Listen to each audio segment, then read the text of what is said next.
Good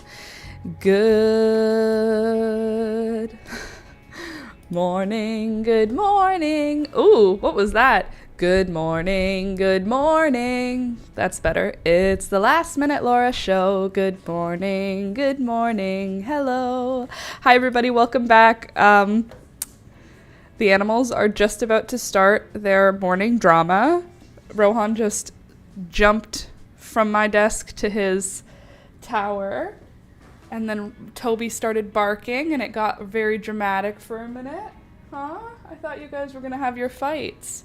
Good morning. It's Friday. Happy August, everybody. August 1st. Can you believe that? We're already at August. I know it comes every year. I know fall comes every year. It's not what I want. I like fall. Fall is fine. However, it's not summer, and fall is coming. And I mean, this year has zipped by so fast. This year has, but so has the summer. I mean, it's still summer. We still have all of August and all of September. Like, summer is nowhere near over. I'm glad to be over the heat. Honestly, same. This heat wave has kind of taken a lot of the fun out of the heat of summer.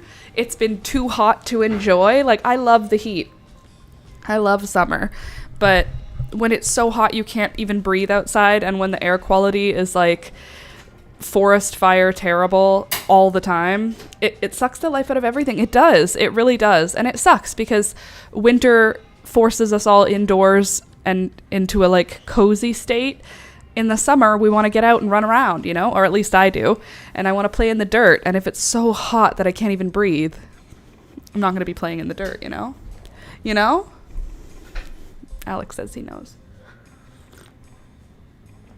So we are going to be doing a big crochet day today. We're going to try and finish the sleeve for the extra large men's sweater that we're working on. But before we do that, I want to arrange some flowers that I picked a few minutes ago. So these are going to be Alex's bouquet of the day once we actually put them together.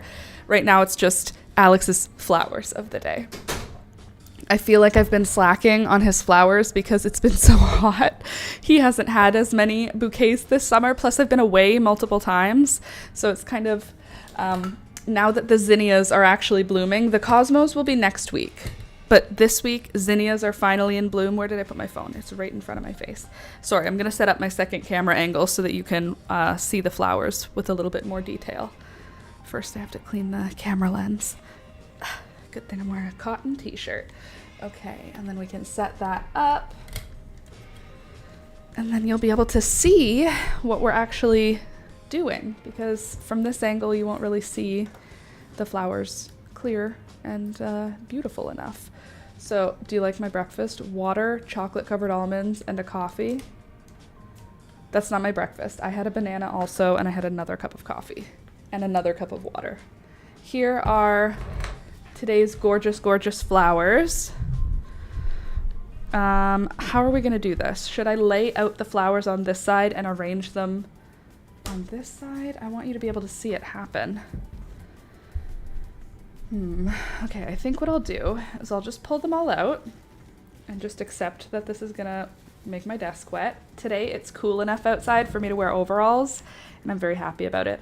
I also decided today will be the day that I take cuttings from my coleus. I'm going to use them in the bouquet as greenery, but when I discard the bouquet in a couple of days, I'll just keep the coleus cuttings, because I wanted you to see how crazy some of the colors that I grew this year are. Let me just put just the coleus in the vase for a sec. The zinnias will survive. They're very strong. They're very tough.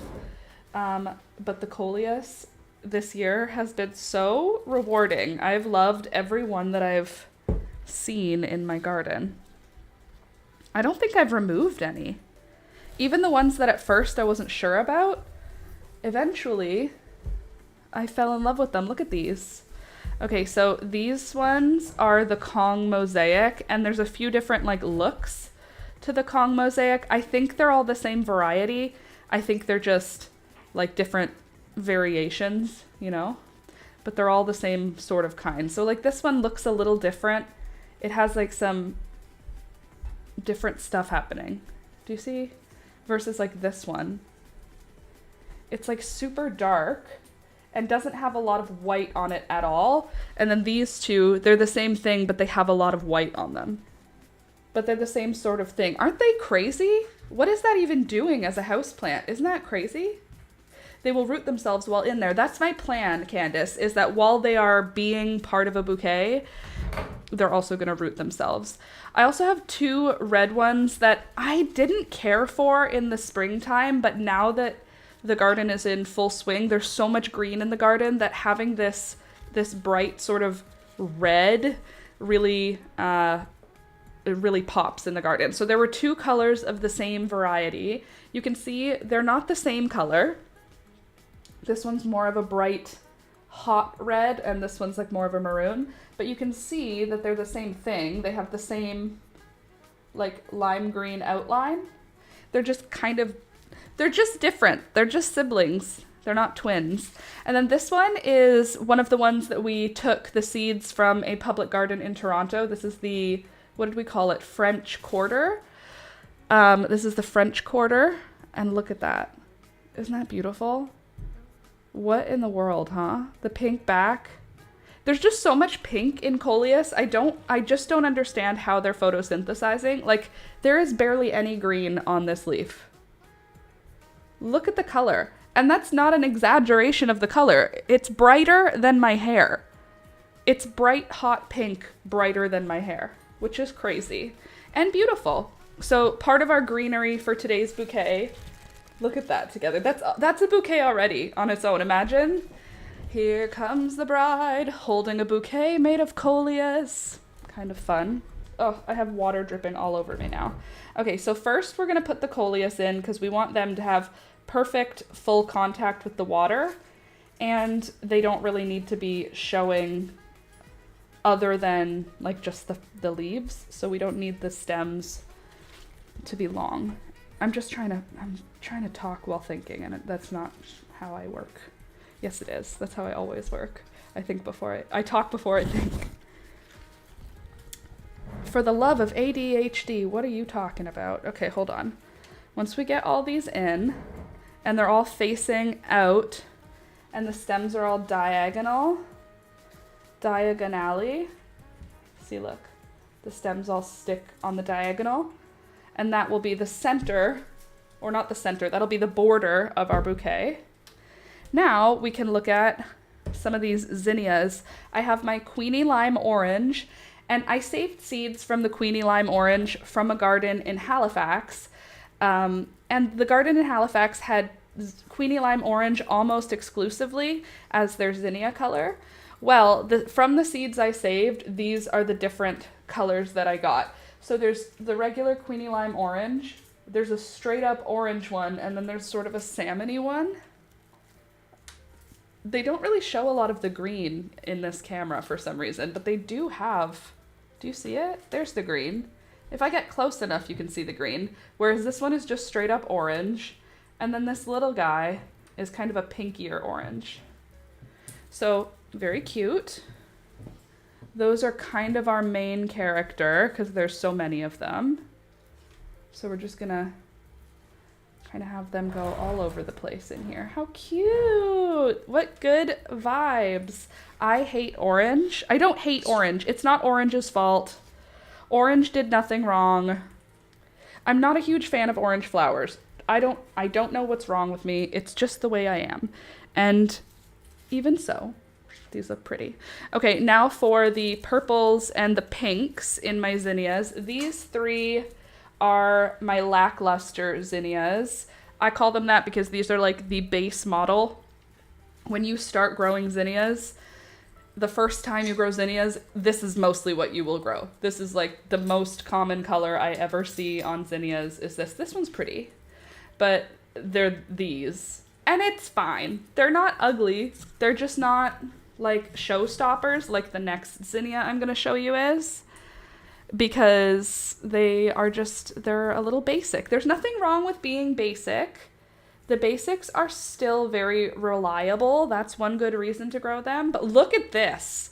Why would I grow that? if I could have this. Look at the color. Look at it. It's perfect. It's perfect. Look at this beautiful, perfect zinnia. Look at the color of her. So in comparison, these ones are more of like a grapey color, whereas this one has like a more pink undertone. They're both pinky purples, but this one is far superior. So this is actually our centerpiece of the whole bouquet because she is so pretty. She needs to be a little shorter to be our centerpiece because she's so pretty. Oh, how I envy Alex getting a bouquet a day from all of these. Yeah, you should. He's worth envying for this, I think. This is such a what is the word I'm looking for? It's like magic for you. For him, I mean. Not for him, for me. Having access to these. I am so rewarded. I'm so blessed. I have a lot of gratitude for the fact that I have access to these. I recognize that it is amazing. But I also... Oh God, there's a spider. Ma'am, I thought I shook you off earlier. Are you a sibling or are you the same one?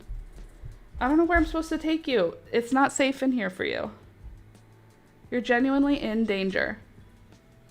Do you understand? There's so many animals in here that would so happily chase after you. You just stay on the zinnias, okay? Did you get back on? Okay, good.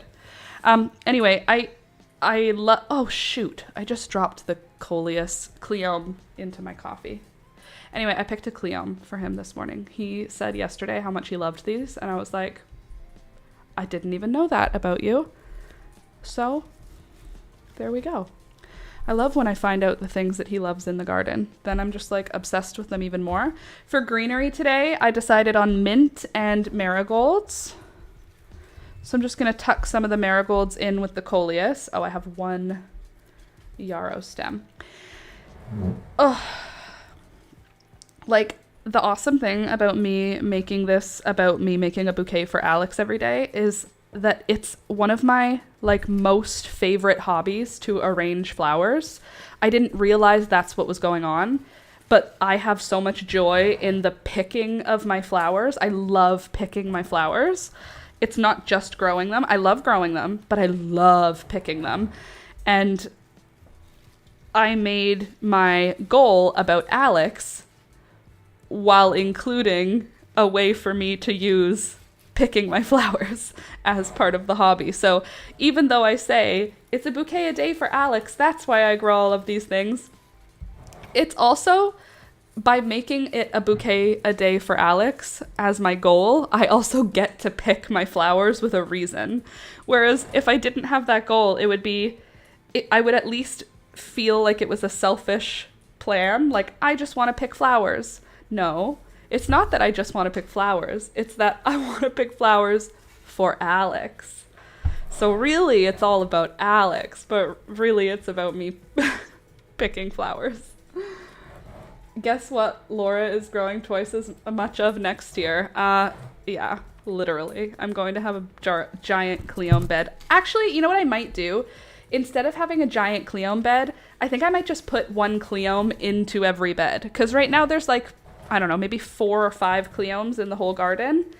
Whereas if I put one Cleome in every bed, that would give us like 10 or 12 Cleomes. If I put, not every bed, in every large container that we have. That would give us 10 or 12 Cleomes as opposed to 4 or 5 or 6. I don't know how many we have. There's 3 in one bed, 2 there, so 3, 4, 5, 6, 7, 8, 9. I think we have 9 right now, Cleome plants. They're not all in full bloom right now, but we have 9 of them. So if I were to double it and have 18 of them next year, what would that look like? The 5-foot bed, I could just put the Cleome in between every sweet pea, because as the sweet peas die off, the Cleome picks up. I think it's doable. I think we can do twice as much. And I love that we have pink and purple. I think I want to try and find white, but Alex prefers the purple, which is great because I also prefer the purple, but I did see that there's a white variety. All right, we've made a bouquet. Are you ready to see it in its glory? Ta-da! Here she is. We've got beautiful bright coleus, beautiful bright zinnias, marigold branches for the greenery, some mint, some echinacea. It's gorgeous, and it will live here during, oh, look at that angle. That's perfect. Let's get that coleus to face forward a little more. Beautiful. Get you up a little higher. Perfect. She's beauty and she's grace. She's Miss United States. All right. I love what the coleus does. Yeah, I think the coleus was a good choice. I think it adds the correct amount of whimsy. Yeah, beautiful. Instead of a plain green background. Yeah, right? It adds a little extra vibe. I feel like coleus should be used as greenery. I wonder if it dies quickly, but it doesn't because it roots. And it's like related to mint and basil. One sec, I need a wipe. You don't have to come with me. You can just stay here. You just stay at the deck at your spot, and all is well. There's no drama to be had. Hey, Peekaboo, you want to come in and hang out with us? You want to come hang out with us? You can sleep in your other cat bed.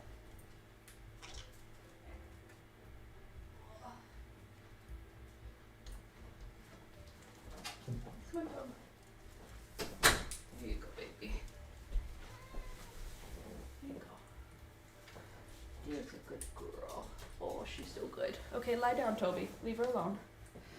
All right. My animals all get along, so it's kind of a big deal. In case you also have cats and dogs and birds, do yours all get along? I doubt it, but mine do.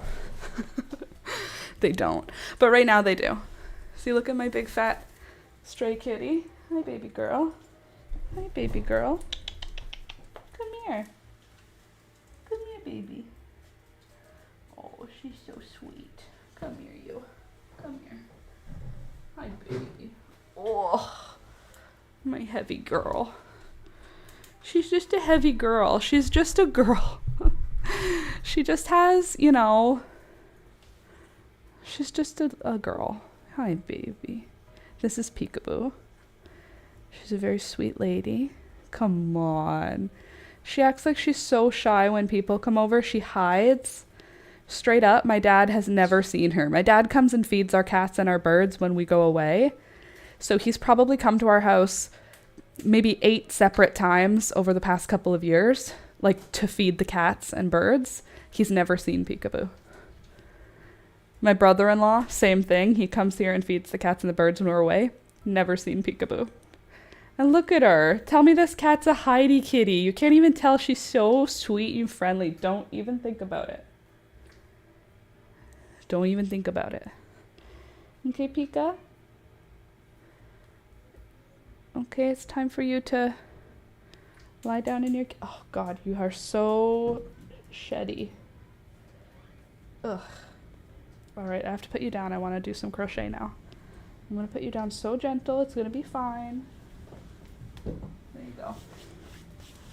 Okay. Now we're back. Now let's do some crochet. Also, my sprained ankle is feeling much better. It does, I have a brace on it still because it's still sore, but it's feeling much better, so that's great. Heather, mint is a great idea. Mint is a great idea. It also smells amazing. Oh my God, Pika. She just about knocked over my light. Rohan, Toby. Oh my God, Rohan. All the animals are in a 2-foot radius right now. Okay, everybody's gonna need to calm down. By the way, for those of you who are hanging out, oh, sweet Jesus, please don't do that. Rohan, can you not? Go, just run. Toby, you're such a jerk. He's actually not, he's a very sweet dog. Okay, so now that we've arranged the flowers and everything is beautiful, don't forget to click the thumbs up button down here. Click it, you're here, I see you. Click the button. You're hanging out, so you should. We're gonna get into crochet. Chihuahua life. We're going to be crocheting the rest of the sleeve. Be right back. Max is wanting food. Totally get that. I get the call, the animals call for food quite early these days. With peace and love, leave me alone. It's like Toby in the morning is like, I'm ready to go outside now. I'm done being inside. Wake up. Okay. You know what else works, Heather? Sorry, I got myself distracted. Oregano. If you've never grown oregano, grow oregano. Even if you don't eat it, it makes beautiful flowers. It's like a pretty, like, low growing plant until it's time for its flowers. And then it puts out these flower stalks that are like this tall. The flowers are only on the top of it. Like, it puts out a stem with these beautiful little purple flowers. And you can rip off like the lower leaves and just leave on like 5 or 6 leaves and the flower head. And it smells amazing because it's an herb. Same thing with thyme. I do thyme in my bouquets also because it takes a long time. Takes a long time for it to like rot or wilt or anything. So thyme, what did I just say? Oregano, basil, and mint are all great in bouquets as greenery because they smell amazing. The other one that's amazing is tomatoes and marigolds. I have to sneeze.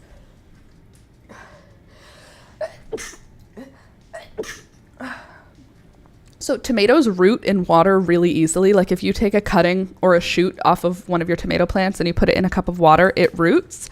So if you put it in a cup of water, it doesn't wilt. Anything that doesn't wilt is a great thing to use as greenery, but I love the smell of tomato plants and I love the smell of marigold plants. So, ooh, I don't do bouquets, but I love the idea of herbs for greenery. That's an interesting thought, to just do a greenery bouquet.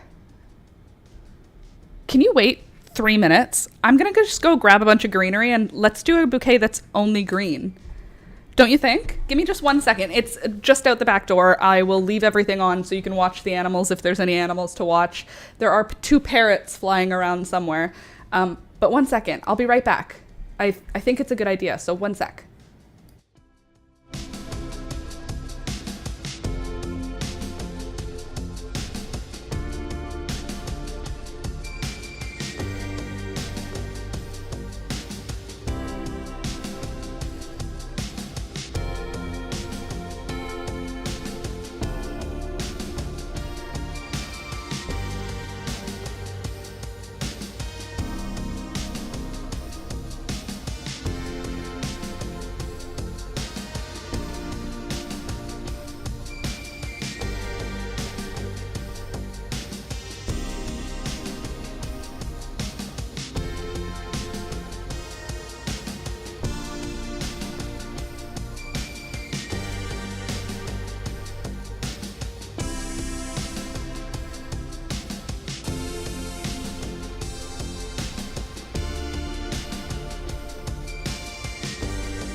Here I am. Now the music can go down.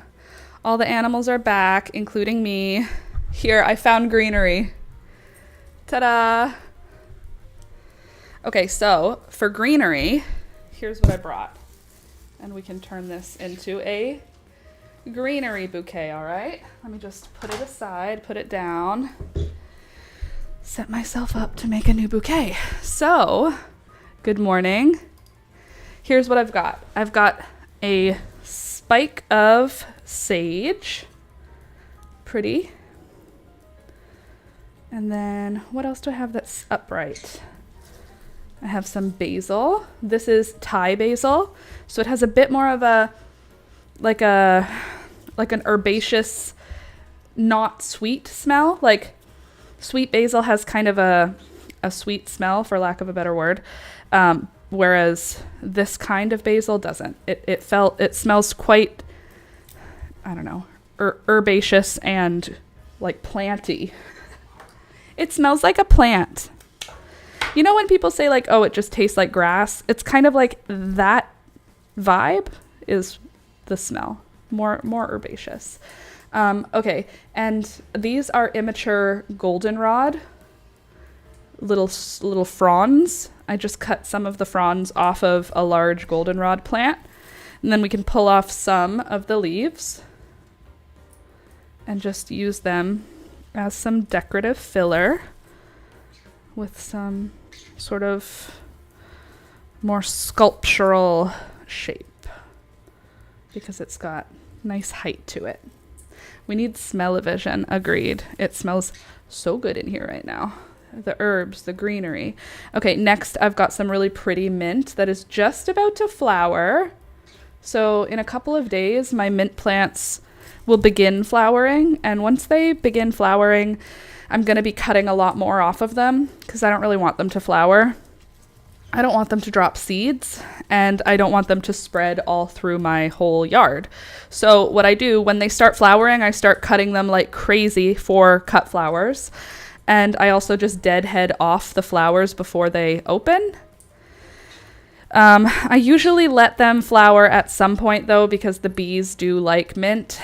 But I try to pick off before the seeds actually like finish. I try to get them off the plant so that I'm not spreading mint into any of the other planters that I have.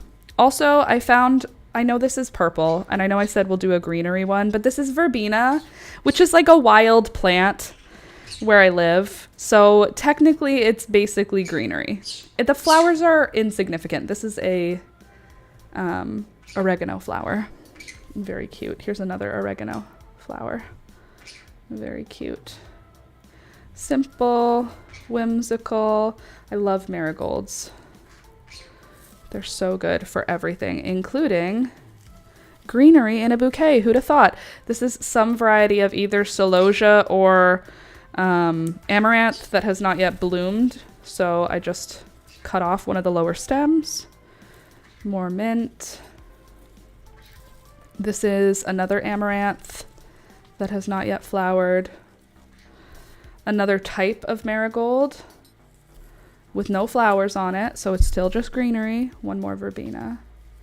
It's like barely a flower. Come on, it's basically green. I think this counts as greenery. Get out of here, Beelzebub. You're not allowed to touch my flowers. Go on. Thank you. This is just a grass that's growing in my backyard. It's a weed. I don't care though, because it's not a weed, because it's only a weed if I don't want it there. And I said, feel free to grow there, grass. You've done very well for yourself in my yard over the years. You deserve a permanent place. So I just let the wild grasses grow, and I cut them as greenery as I need to. There, and then this is a cultivated verbena. This last branch I'm putting in. Not blooming though, so it's greenery. Oh, one more sprig of random grass. I think that's all. Oh, here's one more mint branch. Good, and then I can cut them all to the same length. Beauty. And then And I'll just add them to my little jar. Okay, there we go. Ta-da! A greenery bouquet. I mean, yes, there's still technically 2 different flowers in here. We have oregano and verbena, but that's not bad. That's just a little bit of color, right? For a flower bouquet, for someone who's not super into having a rainbow, which I totally get, you can have a green bow. Greenbow, Alabama. There we go. Gorgeous. Did I throw out my little cloth? Hey, guess what, birds? Look at what the birds are gonna get. Look at these lucky, lucky birds. Guess what I got for you guys? None of this is toxic to the birds, obviously. But they will have fun ripping it up. They have fun ripping up anything. Oh my god. Almost knocked over stuff. Do you guys want some stuff to rip up? Hey, what do you think? Just try it. No, don't bite me, bite the stuff. See? You're so good.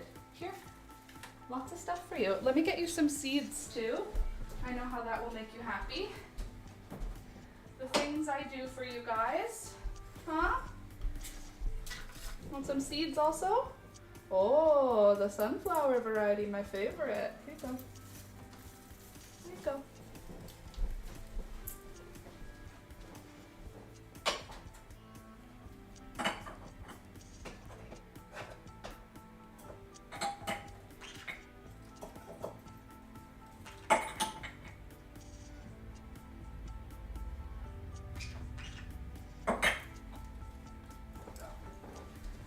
All right.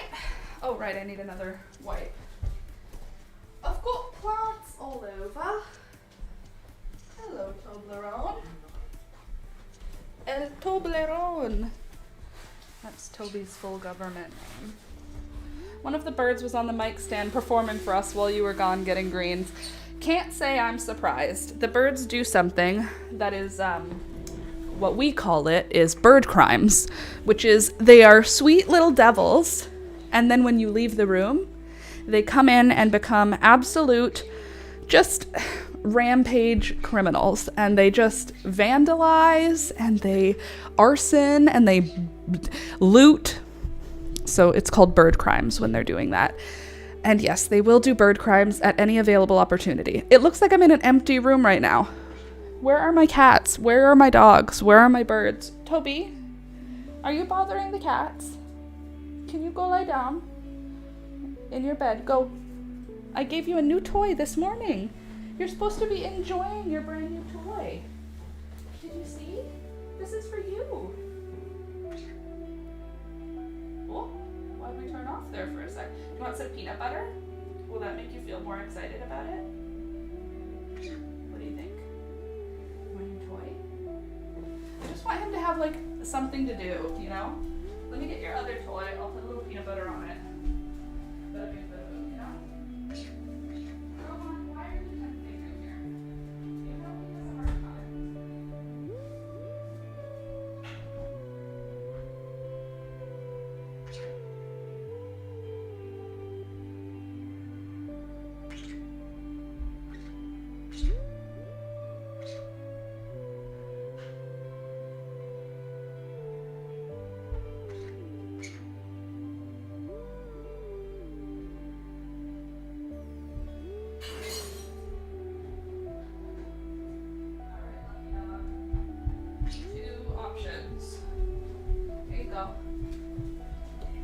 You can have either, Toby, come here.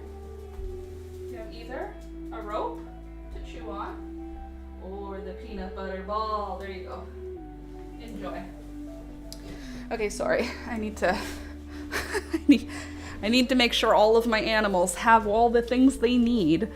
Popping in for a like before going to do laundry at my dad's house for my birthday. Happy birthday! I don't know that doing laundry at my dad's house would be on my list of as a thing for my birthday. However, I hope that you enjoy spending time with your family, and I hope that you have a really good birthday. Happy birthday, Candy. By the way, everybody, if you're here hanging out, don't forget to click the thumbs up button. Helps the channel grow. Oh, and you're already here, so you might as well. I'm having a sensory not good. When you can't do it at home, it is. Yes, when you can't do your laundry at home, then definitely it would be a good thing to go somewhere who has laundry. For sure, for sure. I get that. God, I hated that in my first apartment. I had no laundry, and our closest laundromat was like 2 blocks away, which is close. But like, as a university student, I will tell you, I waited so long to do laundry. Have a good day, guys. You too, Candy. Don't forget to click like before you head out. Okay, so we're going to get into crochet now. You can see the birds are quite happy with having something to rip up. Aren't ya?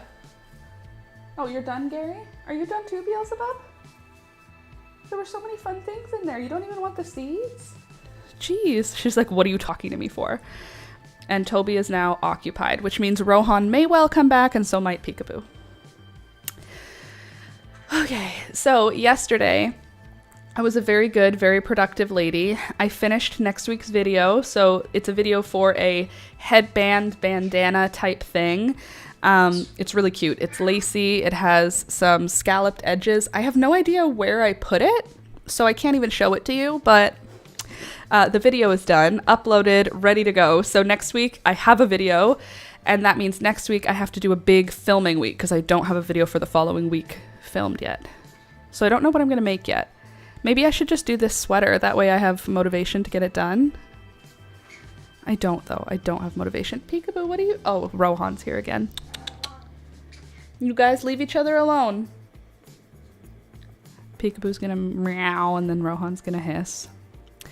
Welcome to the chaos. Rohan. Hey. Rohan. You leave that poor Peekaboo lady alone. She's sensitive. She doesn't like to be bothered by you. Ugh.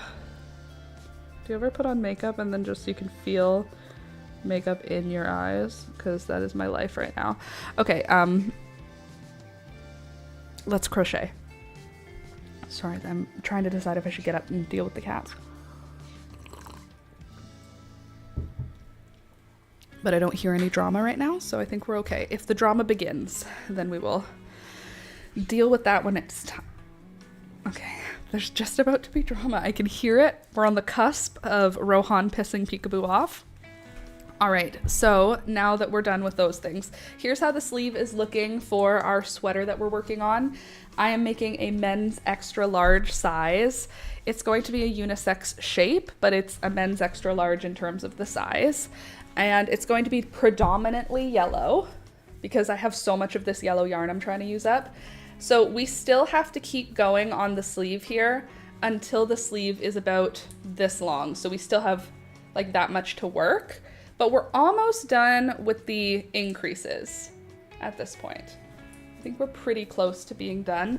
The increases are going to keep going until the sleeve is wide enough. What was the measurement again? It's like from the under, it's like, hold on, let me think.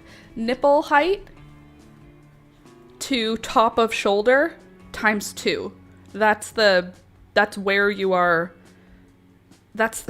Jesus. That's the full length of a sleeve. From here to here is nipple to top of shoulder times 2.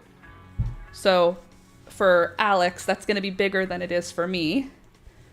But nipple, it's still not even at the top of my shoulder.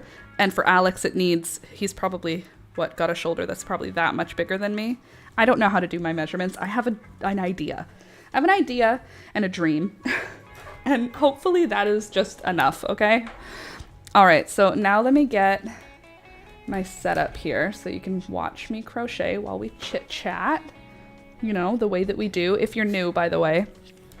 I'm Laura, and we get together on Mondays, Wednesdays, and Fridays almost every week from 9 a.m. until 12 p.m. And we chat and we make stuff together and we have a good time and we develop community and we, you know, just like we vibe. It's a place to vibe. If you need somewhere to go to vibe, here's a good place for it. By the way, I'm using a 4.5 millimeter hook. and I think like a number 4 weight yarn, and I'm doing half double crochets for my sleeve. I'm actually doing half double crochets for the whole sweater because that is such a good heavy weight sweater. I would like to do a single crochet sweater, but I am scared. So maybe next time, maybe the next sweater I make for myself I'll do in single crochets.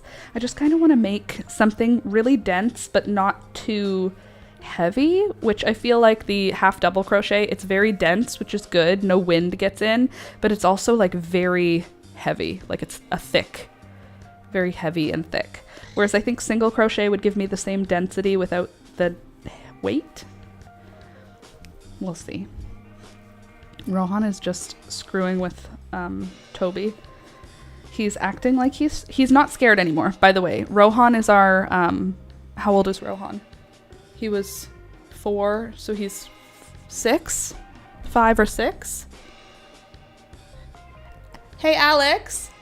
How old is Rohan?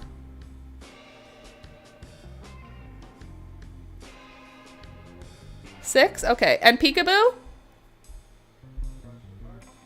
I think, but also around 6, right?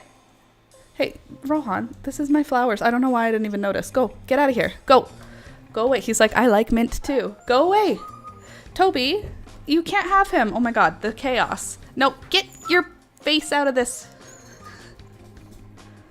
He's like, oh, then I'll just have that one. Touche pas. Go away. Go away, go away, go away, go away. You. Toby. Oh my God, I'm so sorry. It is always like this. I was gonna be like, it's not usually this bad. It always is. It's always like this. I live in constant chaos. Okay, so here's today's bouquet. You got to see it. You got to appreciate it. I wish I could put it right here and enjoy it all day long.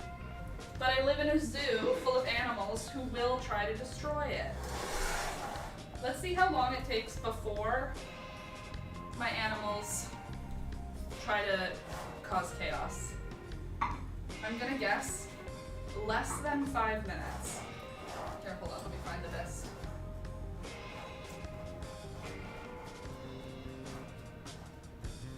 Right there. Let's see how long it lasts. You stay in your spots. You have your own seat. Stop being on my seat.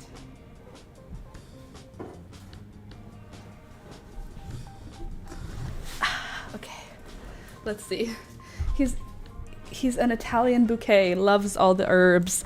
Yes, he's he has Italian roots. That's what it is. Rohan is my Italian kitty.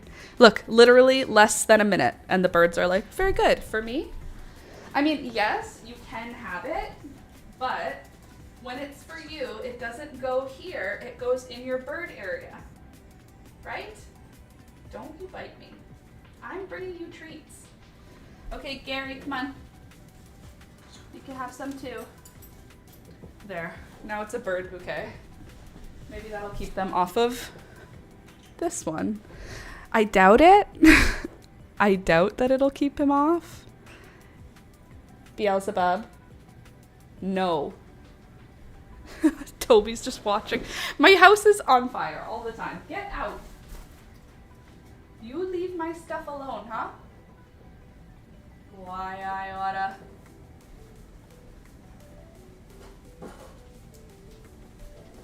Oh, I want it to be visible. It's so pretty. No, I want it to be here. Take it to Alex's room, but then it will be gone and we won't be able to look at it anymore. So I want it to be here until it becomes completely untenable, which I feel like it's not yet. We're not at that point. There's still, no, get your nose off my desk. Go on. Back in your seat. Thank you. Okay, Toby, your turn. Go lie down. Come here. Come here. Come here. Go lie down. Good boy. So good. Lie down. Go. Lie down. Go on. He doesn't have any brain cells because he's a Chihuahua. He's still working on brain cells. Back off. Here, you can have these. Here. Everybody can have a piece. Everybody gets to have what they need. There. Toby, you don't eat grass. You're a chihuahua. Lie down. Go lie down. Go. Alex thought he hurt his foot because when he's being talked to in a rude way, he lifts up one of his paws. Toby, go lie down. Go. Go lie down. Go lie down. Go lie down. Go lie down. Look at him resisting arrest. Go lie down. Go on. Get in your bed. You have lots to do in there. Go on. Leave the kitty alone. Eat your peanut butter. Play with your squeaky toys.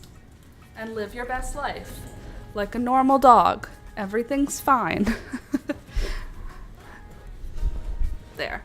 Now everybody can have a good time. Nobody needs to be drama. Okay, all is well. It's my life.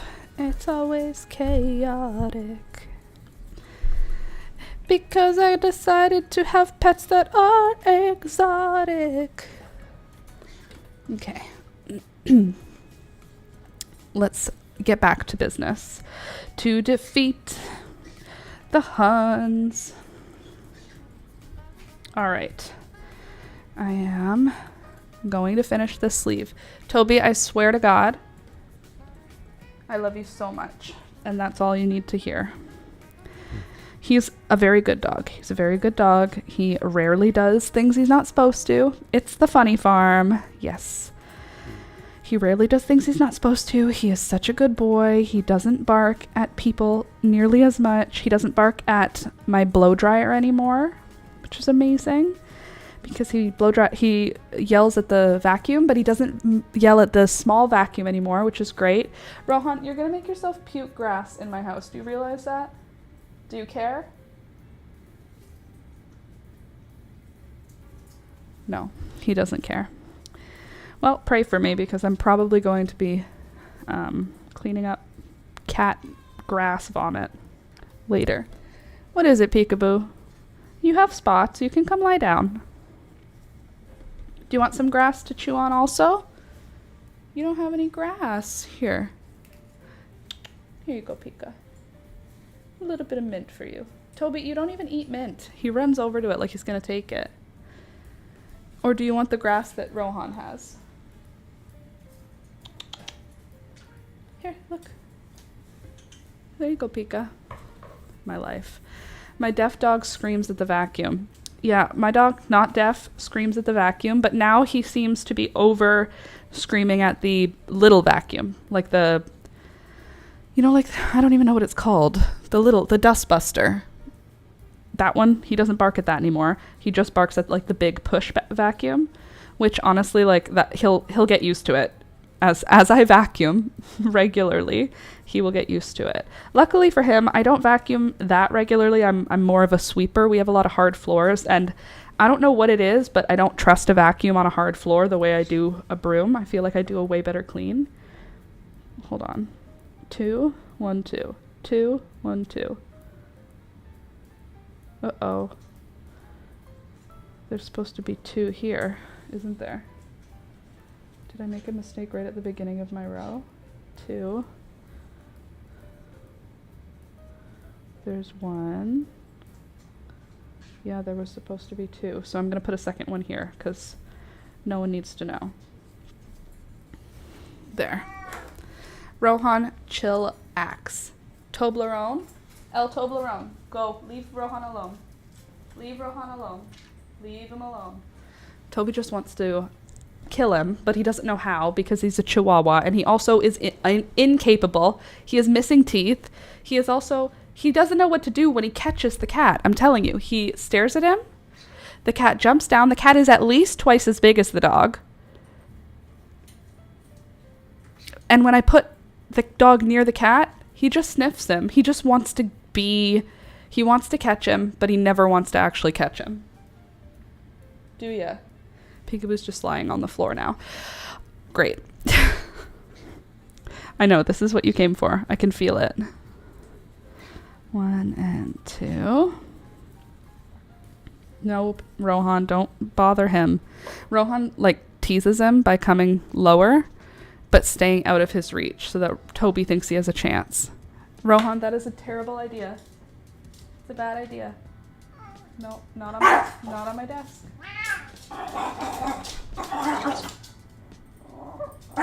No teeth. Just no claws, just swatting. That's the fights they do now, which I'm totally fine with because Rohan is not using his claws. Amazing. The Chaos Crew, that's what they are for real. What do you meow at me for? What? I was just looking at you. I'm allowed to look at you. And then Beelzebub's right here. She's like, if you get anywhere near me, I will bite you, including Cat. I will bite Cat. You leave Cat alone. You leave him alone. And you leave me alone. And now Gary's here. I am crocheting a sweater, I promise. What? Are you trying to come down but the dog's blocking you? Or are you just bothering him to be funny? Hey? He's like, I'm not talking to you anymore. They big mad took the grass. Yeah, they big mad now. Okay, 1, 2. There we go. Right? We have 1, 2, 1, 2. 1, 2, 1. Wait. 1, 2, 1 and 2. 1, 2, 1 and 2. 1, 2. There should be 2 here. 1 and so there should just be 1 here.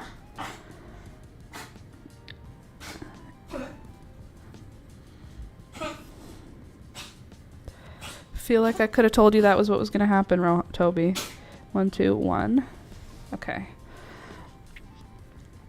Now I can crochet again. So that's the game that they play now. It's, do you see? Rohan doesn't, he has his ears forward, which is good. So he's not scared. Like his ears are not flat back. His ears are forward, so he's engaged and interested.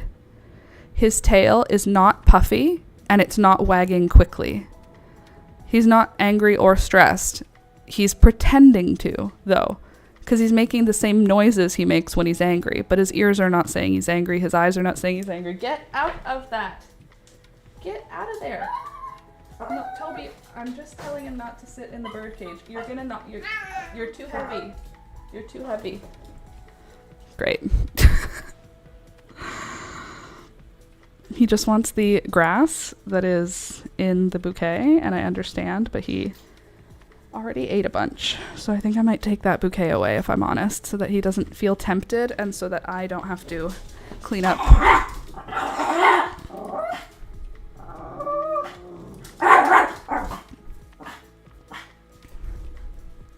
This is my life. Welcome. Please enjoy. I'll be right back. I need to move the bouquet.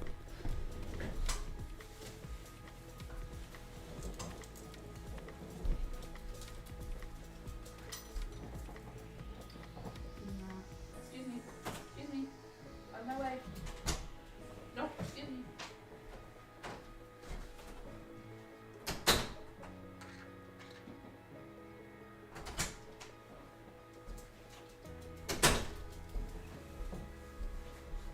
Okay, Toby. Okay, it's your turn to go right here and stay. Okay? Sit. Sit. Sit. Toby, sit. No, that's getting out. Sit. On your bum.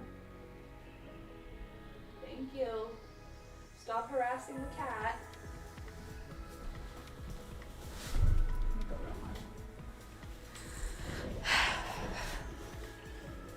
Don't forget to like the live stream, please and thank you. Click the like button, thank you. We can put Thunder back in the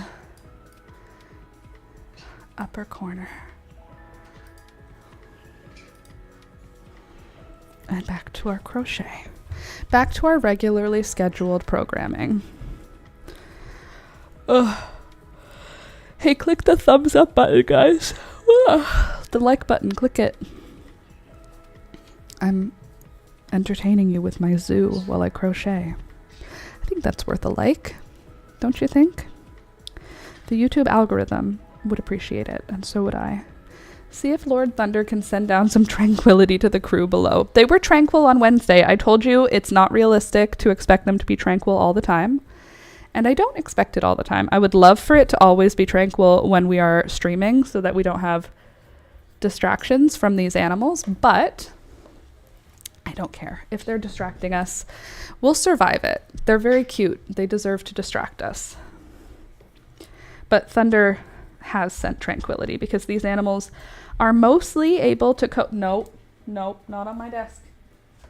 You're not allowed on my desk. No cats. No cats on my desk. Thank you. What was I trying to say?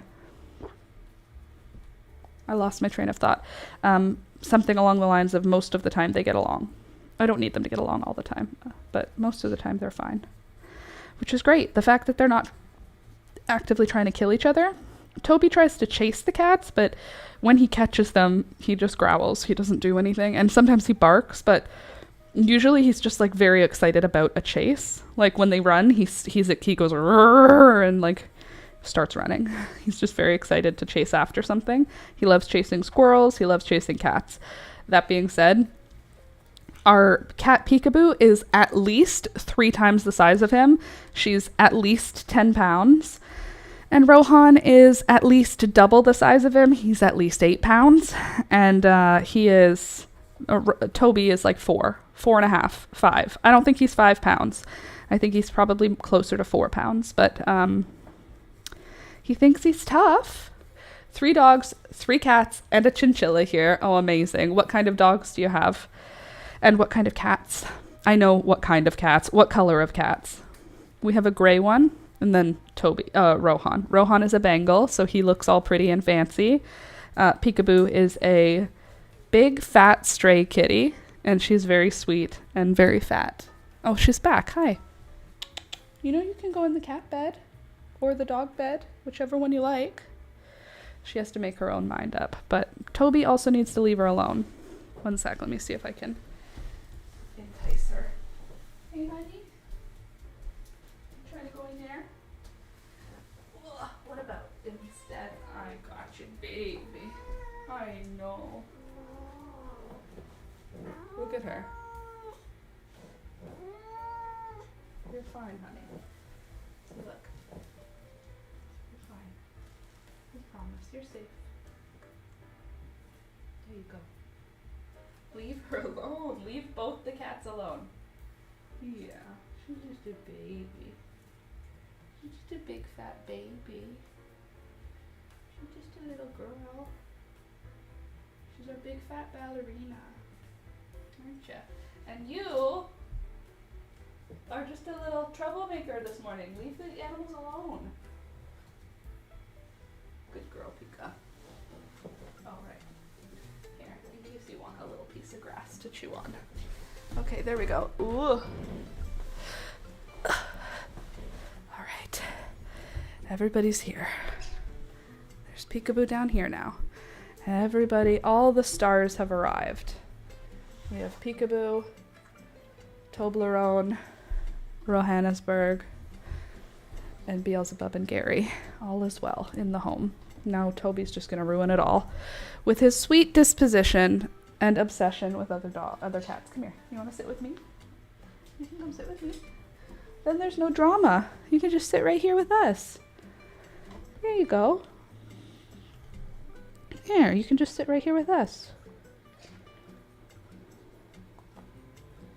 How about that, huh? Is that good? Okay, can you sit though? You can lie down. No problem. I just need to use my arms, okay? G'day, Laura. It's your favourite Aussie subscriber. Love your hair. Thank you, Jay. Good morning. Welcome. Happy to have you. I hope you have a lovely sleep. And I hope that your midwinter day is lovely. Heather, dogs, three-legged golden doodle, love that for you. Deaf mini Australian shepherd. Is it a white dog with blue eyes? I feel like that's a dead giveaway. If you find a white dog with blue eyes, it's deaf.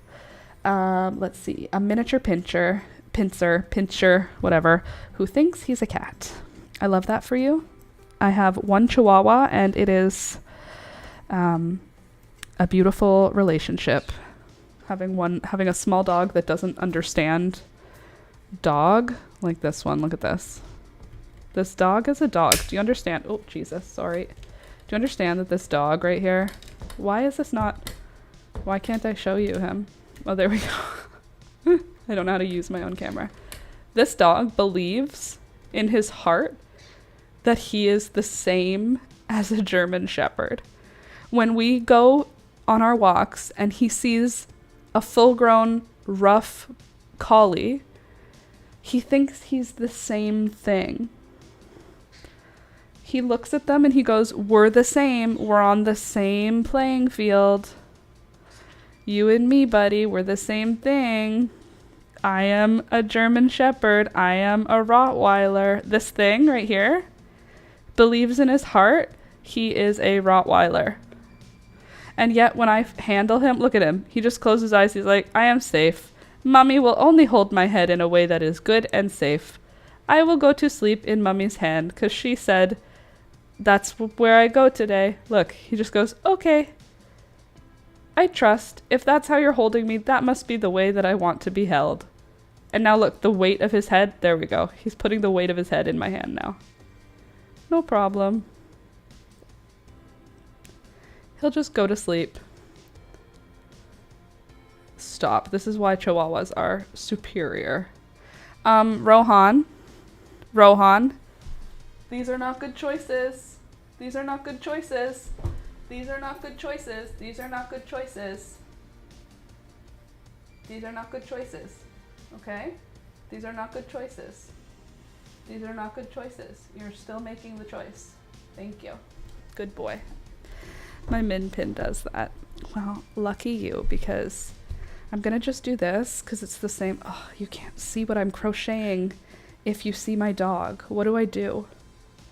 Toby, I just want to love you, but I have work to do, my friend. I have work to do. I have to crochet. I'm working on a sweater, mister. You just gotta.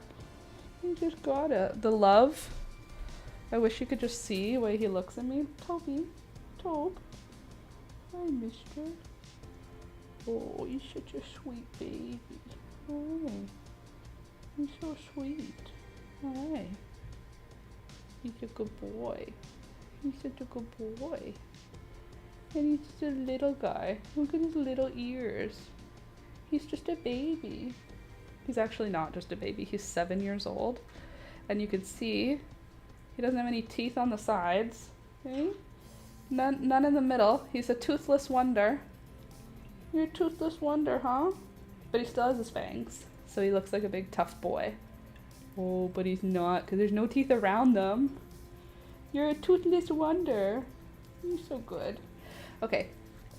Thank you for coming to my TED Talk. I would love for you to be able to see him while we crochet, but it's just unrealistic, for us to be able to do both things at once on camera. So you guys get to just, I'll move over a little bit so you can see peekaboo.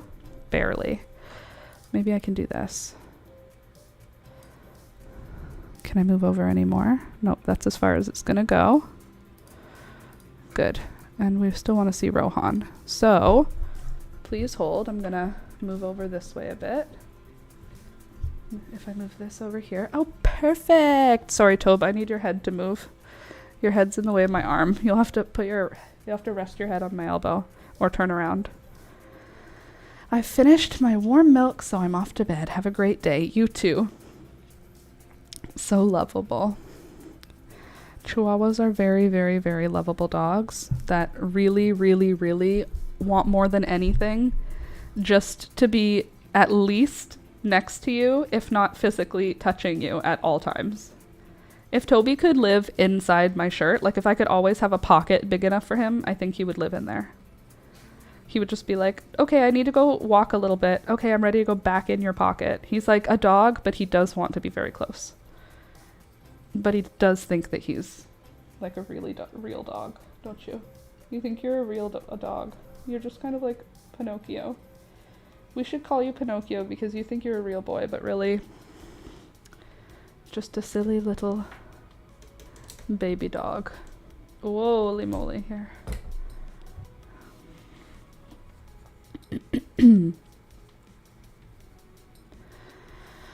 Oh, lordy, lordy, lordy.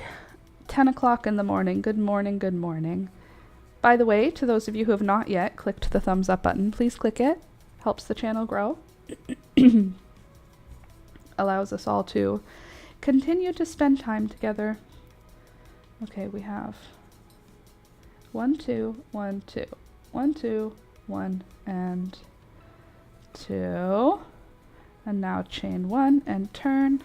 We've got to be getting close to finished with our decreases. I have to do a measurement on Alex before I'll know for sure if we're done with it. But I think we've got at least a few more increases. We'll see after this row how it looks. Maybe I'll measure Alex after this row.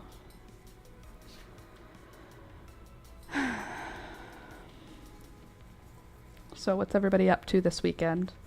I'm farm sitting this weekend. That's not why I'm wearing overalls today. I'm wearing overalls. Are you hanging your head over? His head was just dangling over the cat bed. What was I trying to say? Oh yeah, I'm farm sitting this weekend. That's not why I'm wearing overalls. I'm wearing overalls because it's finally not so hot out. It's been way too hot to wear pants. Like, I don't usually wear shorts or like short things. It's been so hot, I've been wearing like little shorts every day. Now, it's finally cool enough. It's only going up to 24 degrees today, which is amazing. It's cool enough and the humidity has sort of paused. So I am now able to wear my overalls again, which makes me very happy because I think they're really cool. I do think I want to sew some patches on them because I think it'll make them even cooler. Oh, excuse me. I think it'll make them even cooler. But for today, I just added a couple of brooches. A brooch that Frida made for me. I wonder if it'll show here. Yeah, here. Frida made me this brooch. And then this one was from my sister. It's a froggy. I decided I'm going to start wearing my brooches again. I was cleaning a couple of days ago when I reorganized this room again. And I found a whole bunch of my brooches. And I was like, bro, I need to wear brooches again. I used to wear them all the time. It's 64 degrees, Heather says, which is 18 here now. Nice break. It is a nice break. Hopefully it's not saying that summer's over by any means, but I think we deserve a little bit of a break. I just wish it could stay 24 degrees and sunny for a few weeks in a row. Couldn't we just have, with rain every other night, couldn't the weather just, this is the weather I want. 24 degrees with a mix of sun and clouds during the day, and then 18 degrees and raining at night. If it could do that every day or every other day, I would be a very happy person. Is there anywhere in the world where that exists? 24 degrees, not too humid, sun and cloud or cloud, and then rain every other night. And like a good rain. We have been so intermittent with our rains. I would like 2 heavy rainy days in a row, followed by 4 days of mix of sun and cloud with a high of 24. If you could do that, weather gods, I'd really appreciate it. That would make me feel better. It would make my garden happy, and it would make me happy. My garden right now is quite happy. Did you guys see my garden tour, by the way? I posted a garden tour. I'm usually only posting crochet tutorials on this channel, but I decided I'm an adult. I can choose what I post. So I posted a garden tour that I filmed. And my garden has gotten even more beautiful since then. There's zinnias now blooming, as you can see from this beautiful bouquet. I have so much cleome. I have so much coleus. What are the ones that are not coleus, cleome, and celosia, and cosmos? Cosmos are not yet in full bloom here. At my house anyway. They are still in the process of growing. Oh, excuse me. But my zinnias are finally coming into bloom, which is great. I've been waiting for them for months. All of February, all of March, all of April, all of May, all of June, and all of July. I've been waiting almost 5 months to see these flowers. I missed them a lot. So I'm really excited also because I found a third Apricota Cosmo plant. So I have 3 confirmed Apricota Cosmo plants, which is great because they're my favorite color, and I didn't know how many because they didn't label well.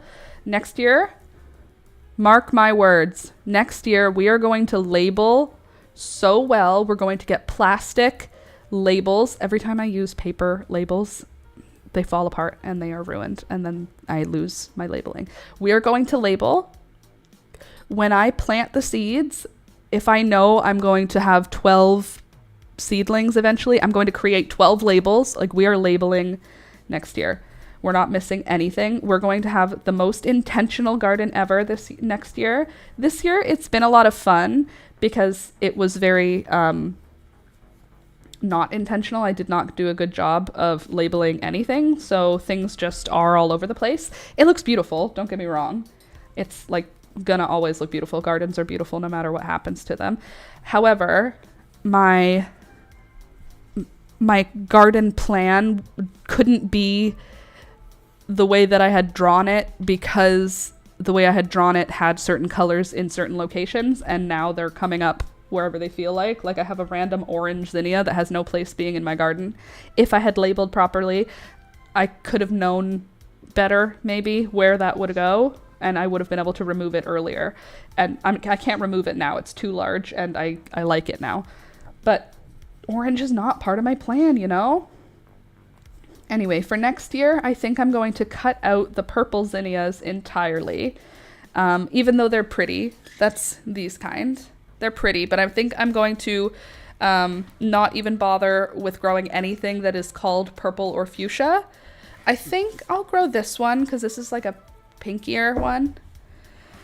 And then I think I'll try again on the Queenie Lime Orange, but I think I might try again on the Queenie Lime Orange. If I'm honest, there's a possibility that I won't grow those again, and I'll actually go like purchase the Queenie Lime Blush or the Queenie Lime Pink or the Queenie Lime Red. The Queenie Lime Orange is like the least like flower I like. It's still pretty. All the flowers are all pretty. A bright orange zinnia is still pretty. It's just not what I want to grow because it's not a color I like to look at. I like to look at pink and yellow, and orange is not pink or yellow. Again, I'm not removing flowers at this point. If an orange flower shows up, it's fine. You know what showed up yesterday? I was cleaning out the garden, just cutting dead stuff and tying up things that are getting too big and, you know, adding support stakes, doing a garden day yesterday. And I found a random, hold on, not lupine, a random, oh shoot. I'm looking at it in my head, hold on. Larkspur, thank you. A random larkspur, a random bluish purple larkspur is just in my garden. It just showed up. I obviously threw seeds for it with no intention for it to ever work. I threw a lot of seeds that I didn't intend to take because it's like the seeds are old enough that I was just also getting rid of them by throwing them in the garden, and then if they bloom, amazing.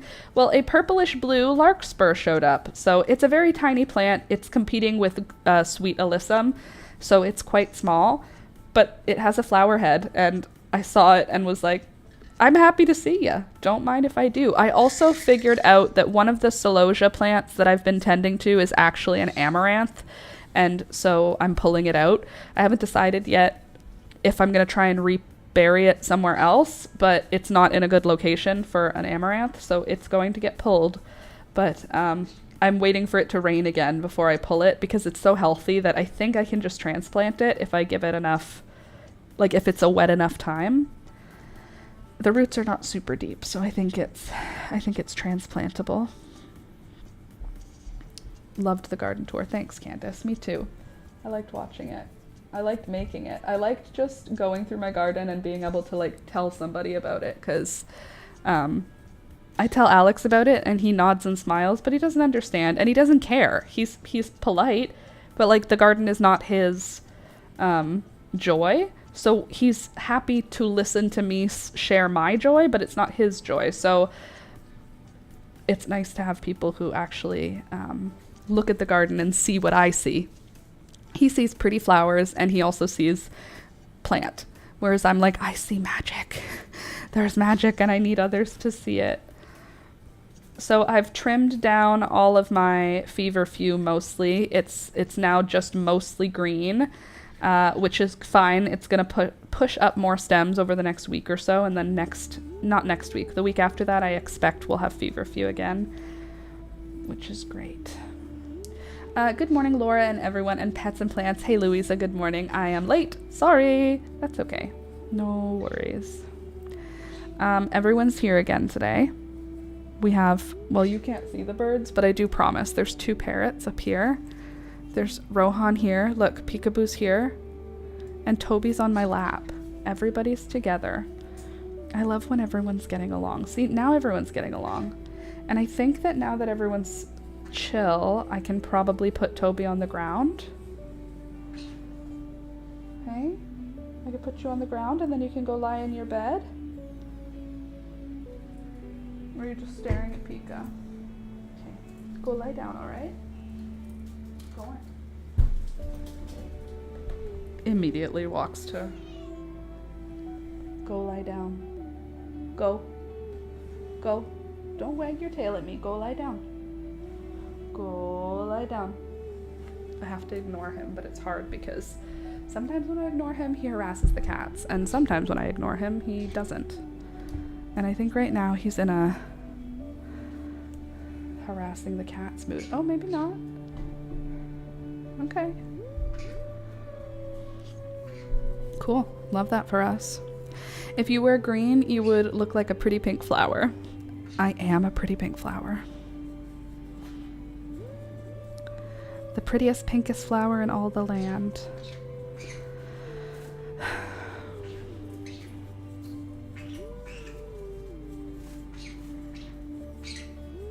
We've got to be pretty close to time to switch back to the green color.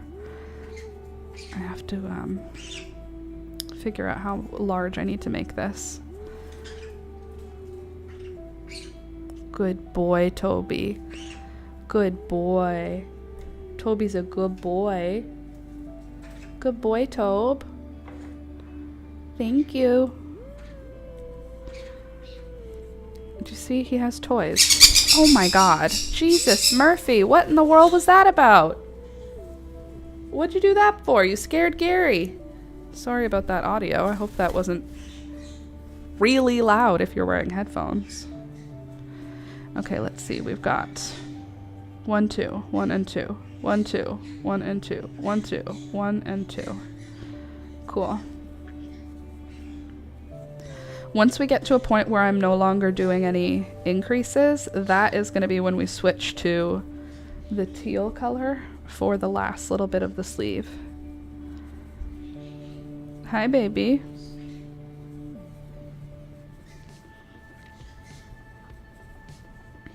By the way, click the thumbs up button. I see 11 people here. I see 6 likes. Click that thumbs up button. I want to see 11 likes. I also would love if we could have 20 people. That'd be super. So tell your friends, tell your family, bring them all. Today I had an appointment with an anesthesiologist for my C-section. It seems like we had a date. Did you get butterflies? No, those were baby kicks. Done my liking hours ago. Candace, I appreciate you. Always liking the videos, always showing up. Appreciate you. And thank you all for being here today. Thank you for being here today. Appreciate all of you.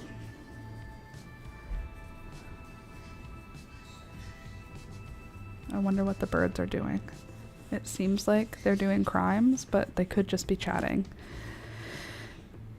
They went into the kitchen. You better not be touching any peaches or plums or bananas or tomatoes.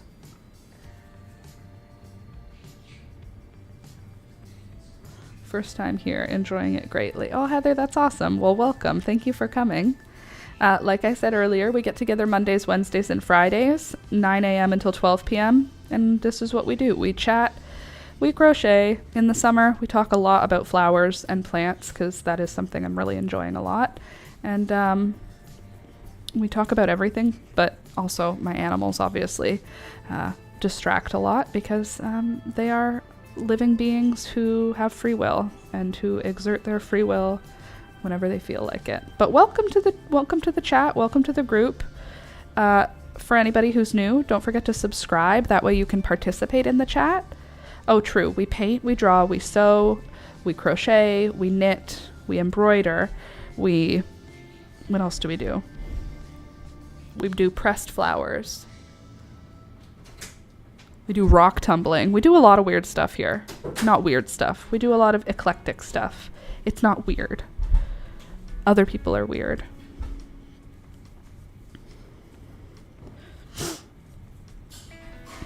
It's fun though, I think. Sometimes it's not. Sometimes it's boring. It's a live stream. Depends on how I'm feeling. Depends on how everybody's feeling. Depends on who decides to show up. But it's good. It's a good community. I like it here.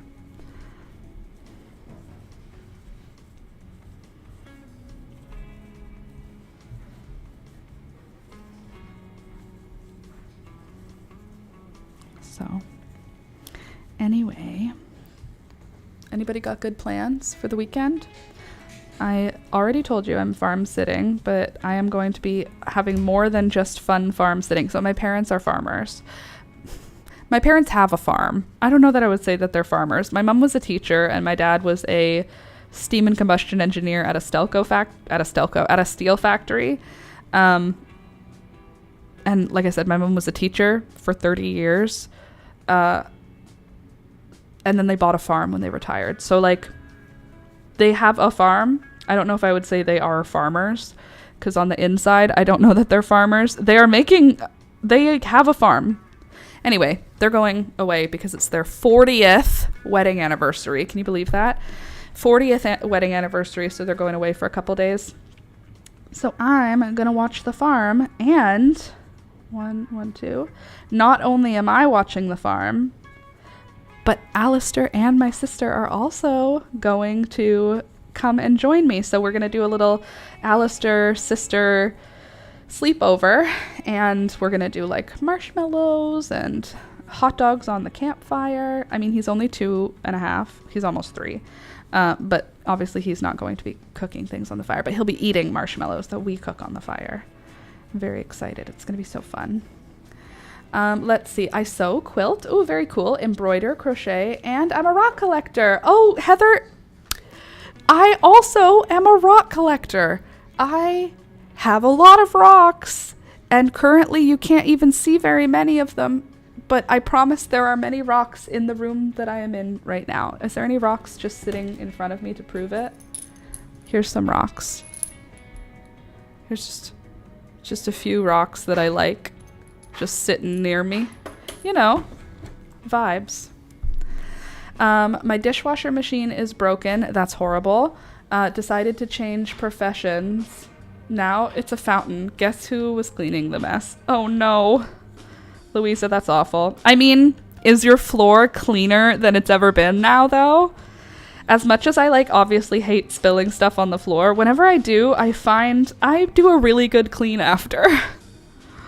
Candace, wow, you fit right in. I was thinking the same thing, Candace. Heather, sewing, quilting, embroidering, and crochet, that's all the vibe. Jeepers, Heather, do you have ADHD or are you neurodivergent? We are all here as well. I have a lot of nice meteorite and tektite collection. I have a very large jasper and a unakite collection. Those are the two I collect a lot. I also have obviously I have a lot of quartz because it's pretty, but jasper, unakite are probably my two most common, and then I have a few really cool garnet stashes. I have a big garnet, a group of stones that have garnet in them. I have a lot of stones that have garnet in them. They're not garnet that are big enough to turn into jewelry or anything. They just look like they're glittery and pretty. But I would say Jasper is my favorite. Unakite is... Jasper's my favorite to find, followed by Unakite. So, we don't have meteorites here often. I'm on the edge of Lake Ontario, and we find occasionally things like amethyst and tourmaline and serpentine and like green lace agate, but typically it's jasper and unakite that I'm most excited about. I love the color of jasper. I love the like tones, the opacity, everything about it I love. I have a fossil cabinet and a UV cabinet on top of a collection of all the things. Oh, do you have a collection of all the things? Like, are you like someone who also collects like bones, shells, taxidermy? You don't have to collect taxidermy to be part of this group, but it helps. You don't have to collect knickknacks from the thrift store to be part of this community, but it helps. You don't have to have a collection of one-of-a-kind items that are irreplaceable, but it helps. You don't have to be living on the edge of hoarder and collector, but it helps. Not far from us, Heather. We're Southern Ontario. Yeah, Candace and I are both in Southern Ontario. And then Louisa is all the way across the pond. I have a collection of false teeth. That is right up the correct alley of weird. You're right in the right... Like, a lot of people, maybe not a lot, some people would say, ew, that's gross. Ew, that's morbid. Ew, that's weird. If one of your hobbies people say that about, I am probably right up your alley, because same. Louisa, I have stickers. You know what? Stickers is fine. That's a collection that some people might find... Nah, I don't know. Stickers is a little bit normal. You gotta have something weird, Louisa. No, you know what? You do crochet. So, you're fine. Heather, I'm not ADHD or neurodivergent, but I appreciate those that are. Well, this is this is a place for collectors and mentally ill people. I'm just joking. I am definitely neurodivergent, but, you know, I also like baby doll heads. That's also weird, but I can't judge. I keep my animals' skulls. When my pets die, I have their skulls taxidermied. So I don't have anything to say when someone wants to tell me about a weird thing they collect. I personally would never collect baby doll heads because they frighten me. I don't like anything that has eyes. I'm not a fan of any fake thing with eyes that look like real eyes. Like, I have a crocheted, like this thing, the eyes are just a black dot. Julia's my sister. Did I just hear someone say mentally ill people? Here I am. Haha. I got it from my family. Oh my God, Louisa. I have a collection of teeth in my mouth. Yes, we are mentally, we're all, each and every one of us, no matter what, at the end of the day, it is what it is. Whatever may be will be, and whatever is going to come to pass will happen. And where we've been is what's happened. You know? God. Oh my God, I love this group. Me too. It's very good. Hey, Alex. My darling. Hello? Alex? Is he in there or is it just the birds? It might just be the birds. I was meant to stumble here today. We are a good place to stumble, I think. But you put a rock in the eye hole of CJ. It resembles his eye. We are all unique. Agreed. We are all unique. I put a rock where CJ's eye is in his skull. However, it doesn't have a pupil on it. It doesn't look like it's looking at me. I don't like eyes that look like with a white and an iris and a dot. I don't want any of that. Like baby dolls with eyes. I'm like, your eyes are too human. You're somehow hoarding dark spirits. 1, 2, and 3. I don't like them. I don't like them to be able to hold on to a dark spirit. You know what I mean? As someone who does not believe in dark spirits, I don't want my dolls to be haunted. We are here to catch and support all. Agreed. I like the idea of a haunted doll, but I don't want one, and I don't want them near me. I actually have a friend whose mom collects baby doll heads. Heather, are you her? Just kidding. But my friend's mom, my friend Ophelia, her mom collects baby doll heads and mannequin heads. She's very unique also and very interesting. Like, her style is very cool. Very like vintage collection stuff's interesting. Nothing like the illustrations of Allie's book. Yeah. Essentially. I don't want any eyeballs looking at me. It's not for me. Anyway, baby doll heads freak me out. Dolls freak me out. False teeth is cool. I'm cool with that. I have teeth. I have real teeth. I have all of my dog's teeth. And I have some of my own, like, baby teeth. You know, I have some possum teeth, skunk teeth, and raccoon teeth. Just that I've collected out and about in the world. I have a few mice teeth. I only have 2. I don't like lifelike eyes either. One of the heads is concrete. Ooh, that's interesting. A concrete baby doll head. That's interesting. I think I need to measure Alex's arm. This is not long enough, that's for sure. Hey, Alex. One sec. You guys don't have to go anywhere. I just need to measure.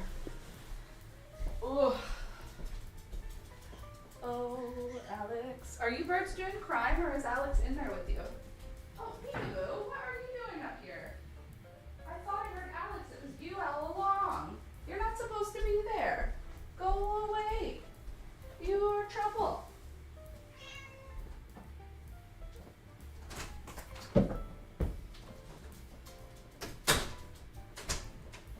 Whoa, whoa, whoa.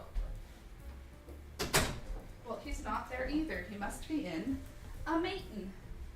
A prayer meeting. Ugh.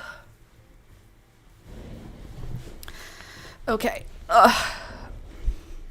You know what we should do this weekend, Jules? We should watch Across the Universe at the farm. Across the Universe. Have you watched it? With Jim Sturgis and Evan Rachel Wood and other people too. Sorry, I can hear my birds doing crimes. I just can't hear what the crimes they're doing happen to be. Peekaboo has decided to leave us. I started here because of the crochet vibes, and now you're like family. To be honest, I talk to you more regularly than I do my own family. Louisa, same. Literally same. I think the only person I talk to more than you guys is Julia, but she's also here, so that's super cool. But no, you guys are, I share all of my stuff with you every day, every Monday, Wednesday, Friday from 9 a.m. till 12 p.m. But it's true.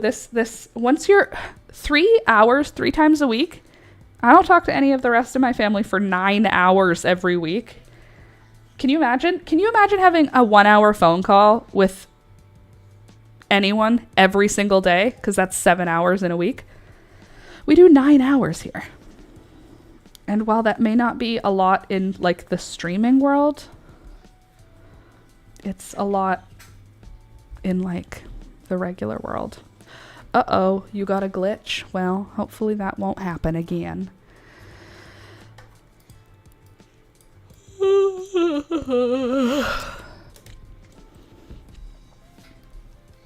Everyone knows who Laura is when I mention you in my conversations. And everyone knows who you guys are when I talk about you in my conversations. It feels bizarre because I'll be like, Candace, and then whoever I'm talking to may have like a glazed over look, and I'll be like, someone from the stream. And they go, oh. They say, oh, one of your stream ladies? My family doesn't understand this relationship. They don't understand it. This style of work, they don't understand it. So when I explain, it's like when they figure out something and they understand one part, they hold on to it and they make that like the whole thing. So at some point in the past, I said, I do crochet on my channel, And it's mostly ladies over the age of 65 who join and hang out. It's not only ladies who are over 65, but I would say probably 60% of my audience is ladies over the age of 65. We have lots of queer folks in their 20s and 30s. I feel like generally in the 20s age range, like from 19 to 29, that age range, we have a lot of queer folks, non-binary folks, gender fluid folks, like just generally like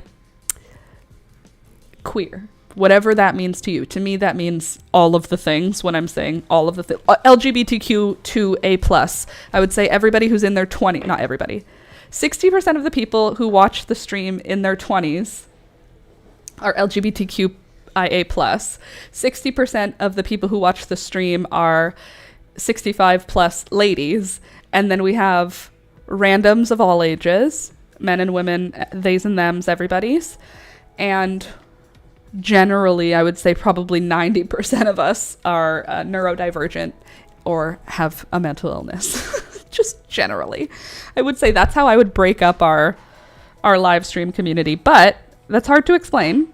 So my parents and family members, extended family, just sort of see, so you teach old ladies is what my dad would say. And then I would be like, no, but okay, sure. No. Okay. What did you teach the old ladies this week? I go, we're working on a crocheted sweater right now. That's what we're working on. I just let it go because it's hard to explain. It's not always 65 plus ladies. Sometimes it's just me alone for 3 hours. Yay, I'm a random. Totally. Louisa, I'm just floating here. 41-year-old. I love this. Yes. You can be a random. If they knew.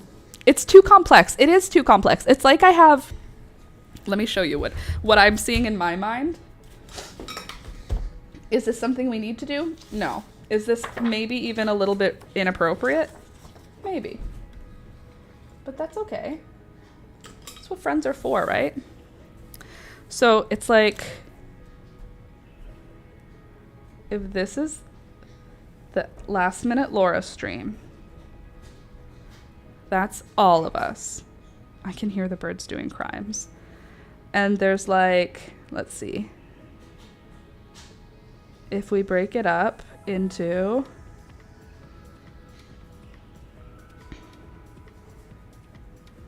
how many groups? We've got like 18 to 29. Then we've got 30 to 60. Then we've got 65 plus. Ish, right? Those are like my groups.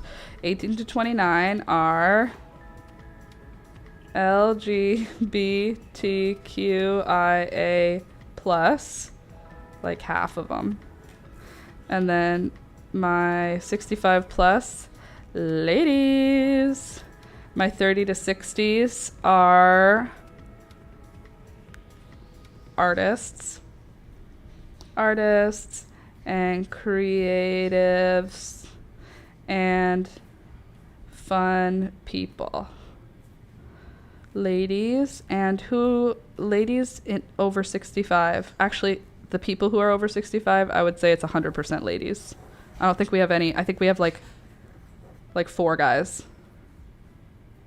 and like 2 days. 50-year-old she, her, married to a grumpy veteran that retired from the Air Force. Neurotypical. I'm an ally. I do, however, have a rare lung disease that makes me disabled.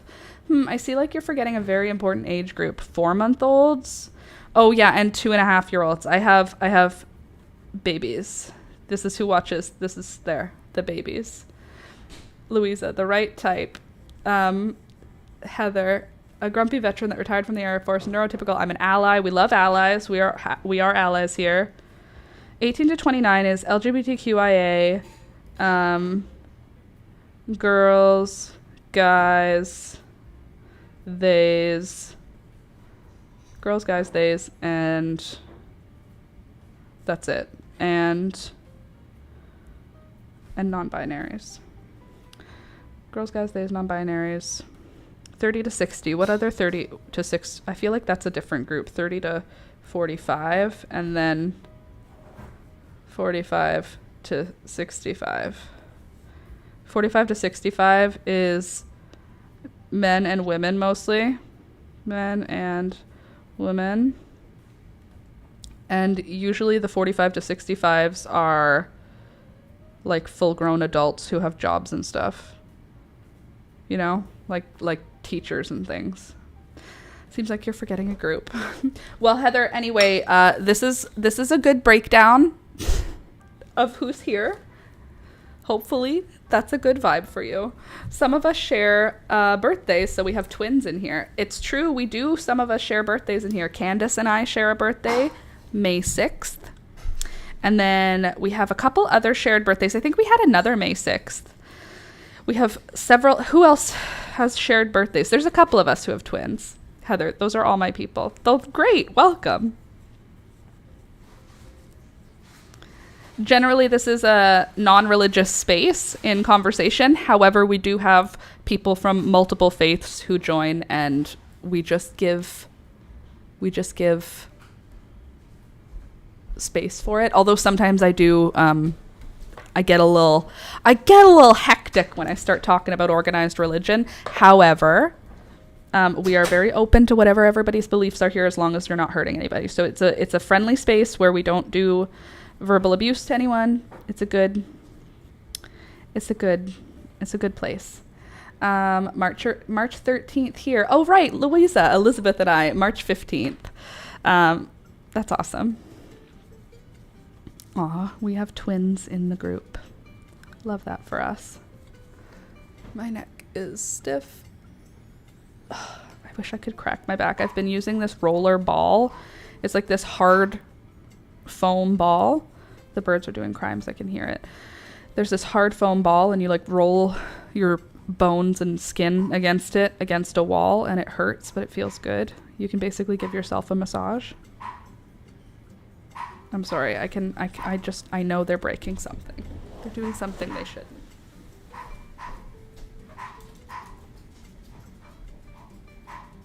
What are you doing? Get out of there. Go on, both of you, go.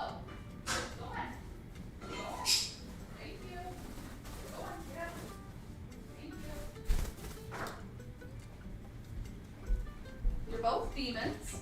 The two of you. You're trouble.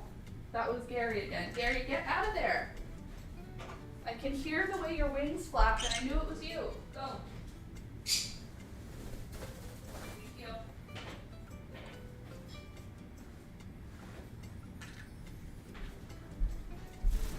And you stop causing troubles. Oh. Wow, that was coming from my cats. Wow, I thought that was coming from my cats. It was the birds. Yep, they were just breaking a piece of plastic for no reason that sits on top of the fridge. Just like a bowl that sits on the fridge. Just breaking it. Why? No reason. Just to break something. That's what parrots do.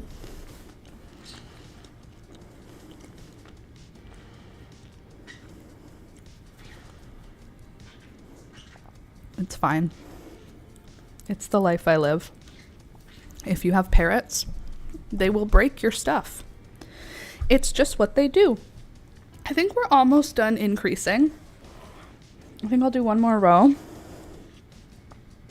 1, 2, 1, and 2. My increases for this project, I'm doing 2 rows of double crochets, or 2 rows of half double crochets, and then a third row where I put 2 half doubles in the first stitch, 2 half doubles in the last stitch. Then I do 2 more rows with just 1 half double in each stitch. Then a row that has 2 in the first, 2 in the last. And I've just been repeating that all the way up from the cuff. And if I can just show you that increase, it's like a good tapered increase. I hate. That's where I had to weave in an end. gross, hideous, awful.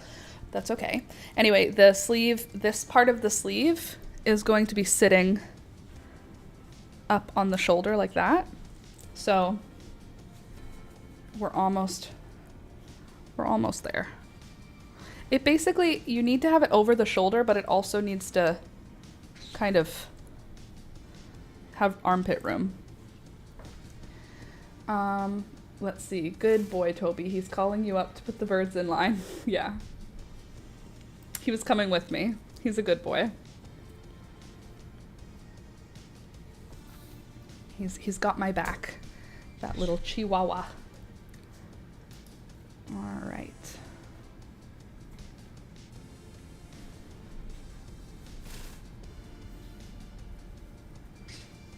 Nearly done with the yellow. We're going to switch into teal and finish the sleeve in teal.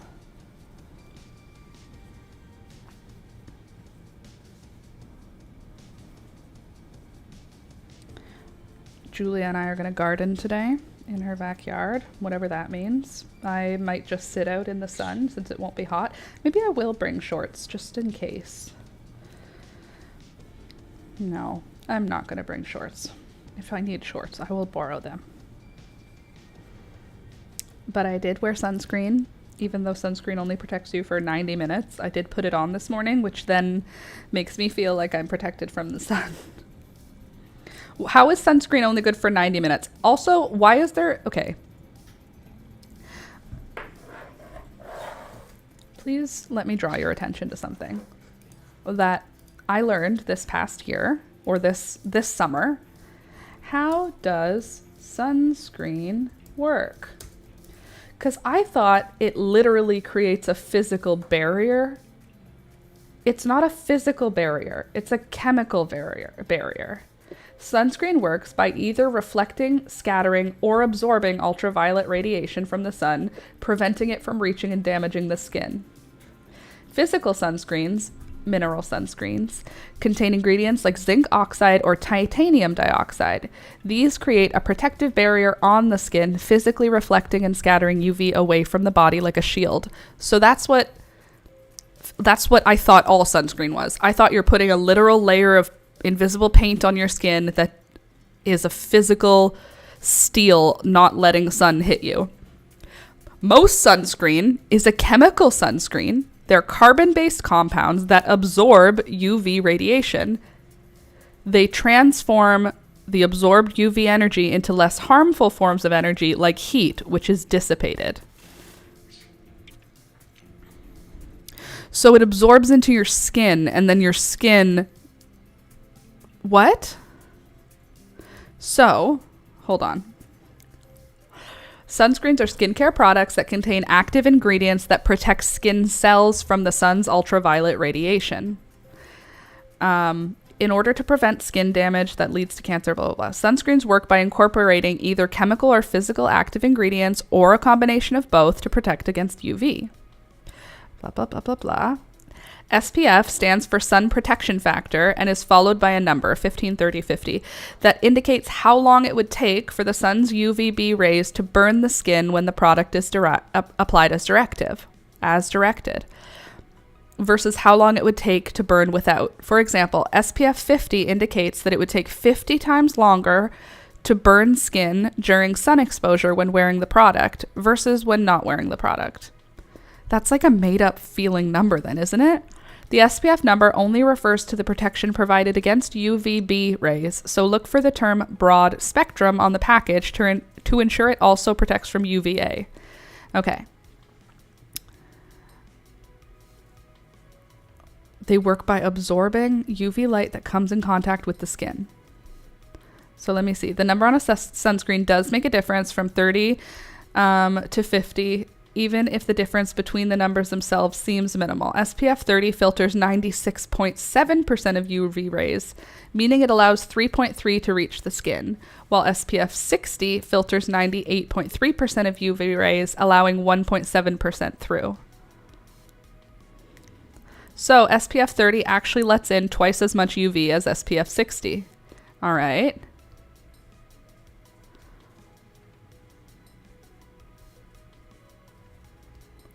A shot glass full is how much you should use on your body, and a nickel-sized dollop for your face.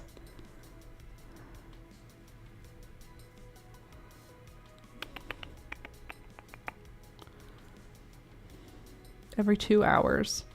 Sorry, I'm just trying to find the thing that explained it to me.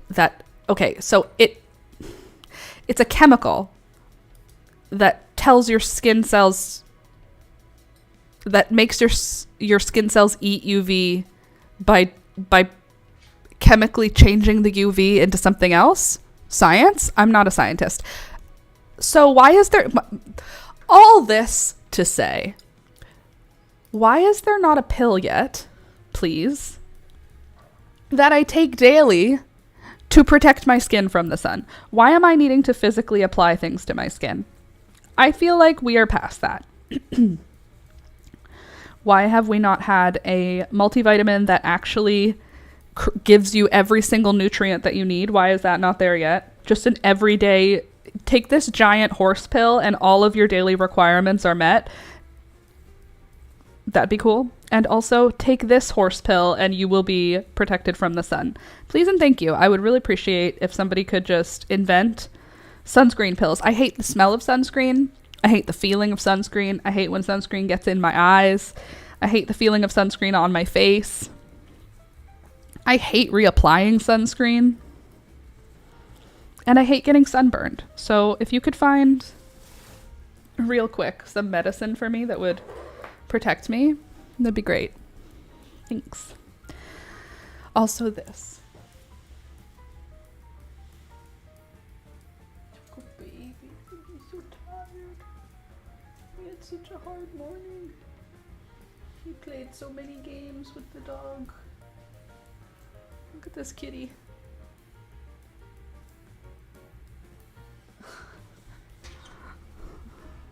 We love a tired kitty cat. And a tired dog. Both are good. A tired dog is a happy dog. And that's on period. Hilarious. He is hilarious. He's so sweet. When he's being a baby, he's so sweet. Like what? What are you so cute for? What is you doing this for, huh? Where's that armpit? There he is. He's just a baby.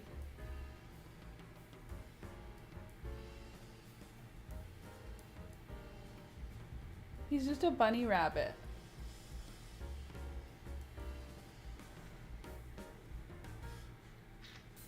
He's so little. He's so big though. He's also falling off of his bed. Here, let me push you in a bit so you don't roll off. There you go. Limp noodle. He is. Look, he opened his one eye though. Little spooky boy. Oh, okay, good night.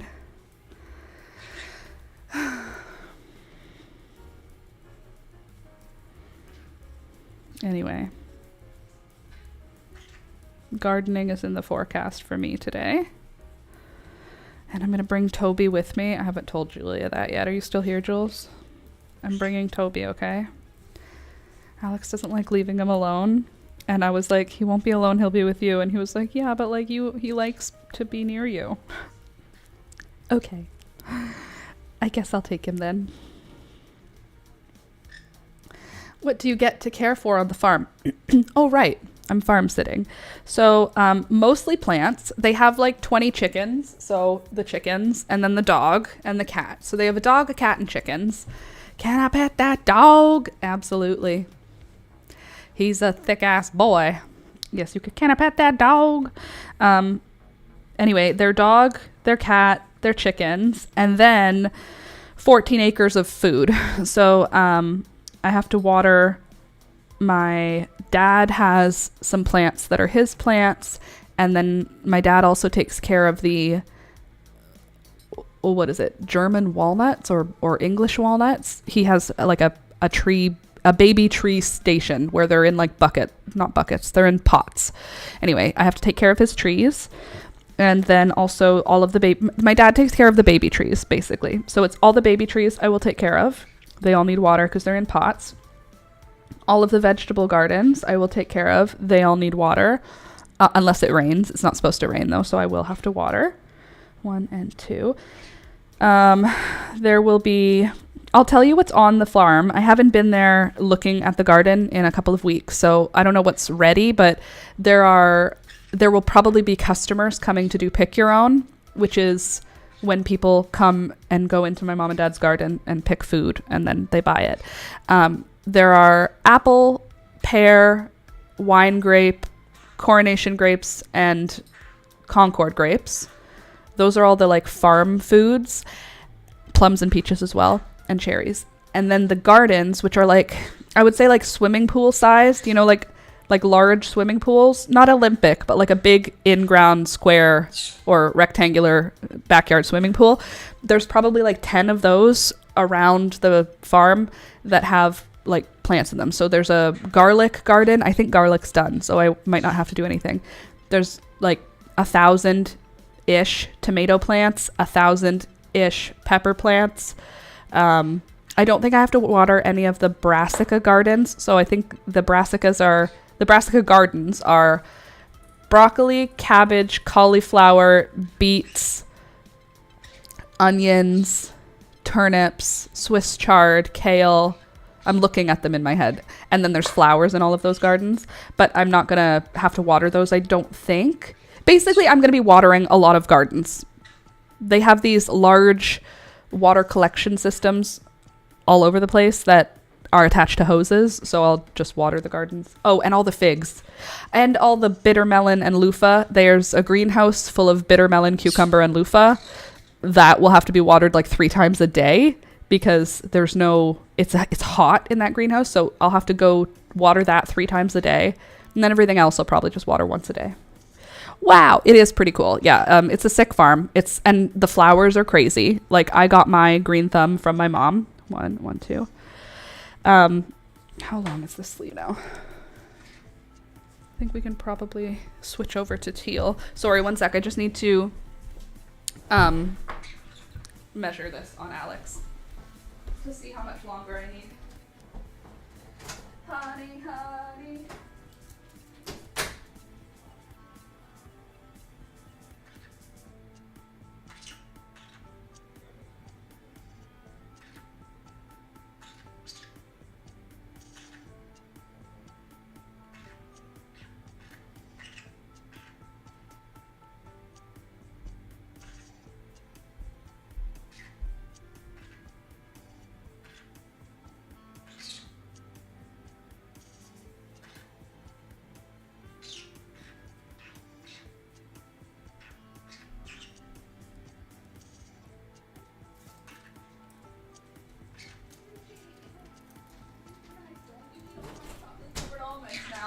Don't you do that. Don't eat all of them. Oh no. Excuse me. Excuse me. Excuse me. El Toblerone. El Toblerone. Excuse me. El Toblerone. Oh, excuse me. Excuse me, please. Just joking. Oh. There. Very good. Elisa's kicks are not fun. She's waking me up at night, rude. And when I try to nap or while I'm walking, no, not fun. I think I'm done. I'm looking forward to the 27th. I am also, for you, looking forward to the 27th. I agree. Elisa should not be doing that. Is it Elisa or yeah, it's Elisa, right? Elisa. Elisa and Ada. Hey, by the way, click the thumbs up button. What are you doing? Hello. Okay, we got 1, 2, 1, and 2. It could still be bigger, is what I've figured out. So it's still gonna get bigger. Elisa. I don't know why I saw it and I was like, Elisa. That's not even a common name here. Elisa? And my brain still read it that way. Elisa is the name that I should have read because of the way the letters are, but my brain... Probably because ADA, my brain said Ada, and then you were like, it's Ada. So I look at Elisa and I'm like, it's Elisa. It just made it different. Look at that good dog. He's so good. He's got long, weird legs. He's a little strange guy, but he's a good guy.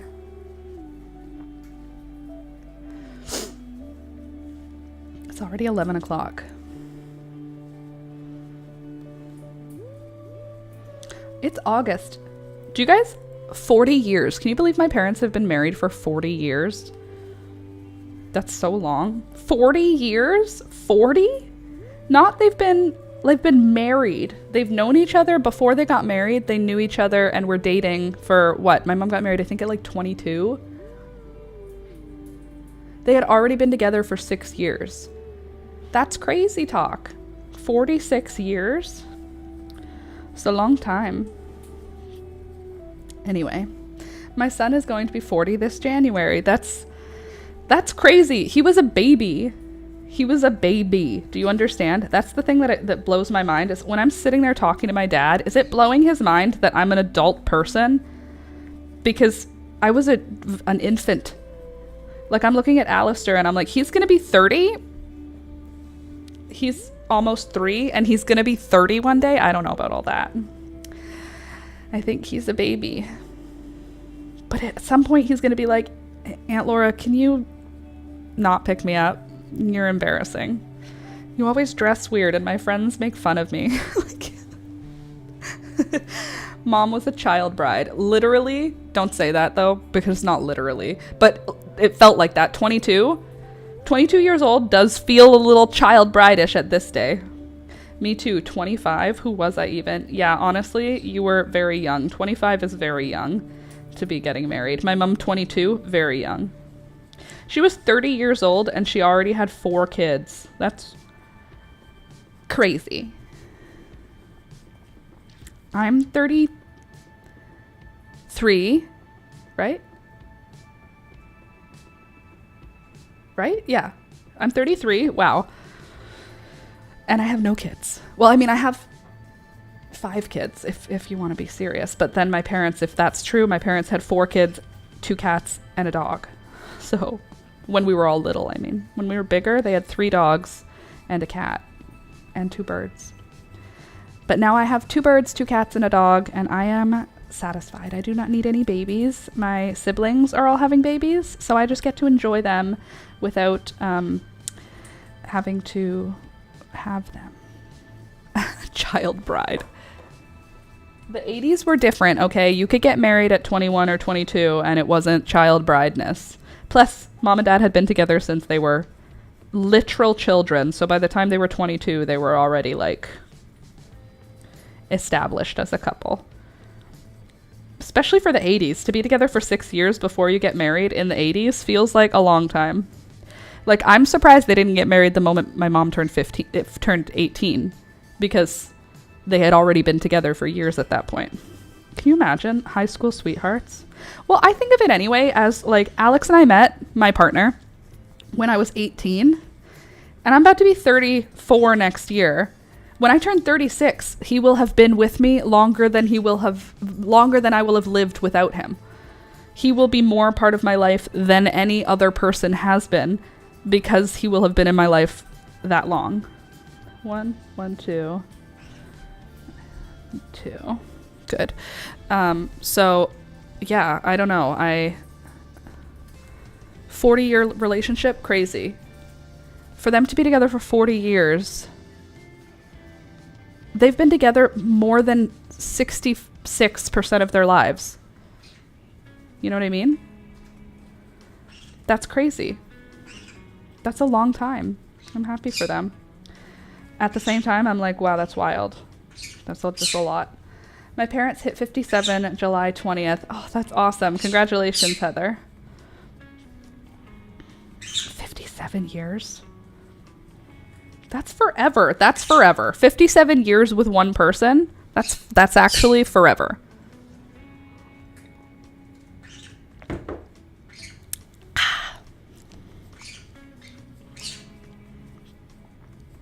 Excuse you. Why are you yelling, Beelzebub? Is that Beelzebub? Yeah, it is. Why are you yelling, Beelzebub? Beelzebub is generally the louder one, but Gary, he's got his own voice. But Beelzebub generally has more to say right now.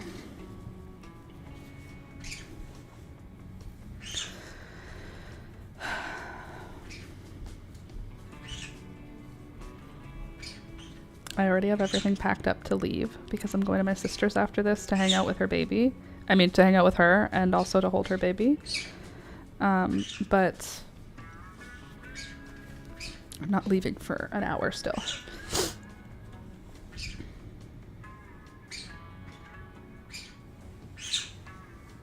It's gotta be getting pretty close. It was pretty close. And now I'm gonna need to find the teal yarn that I'm using. I don't remember where I put it.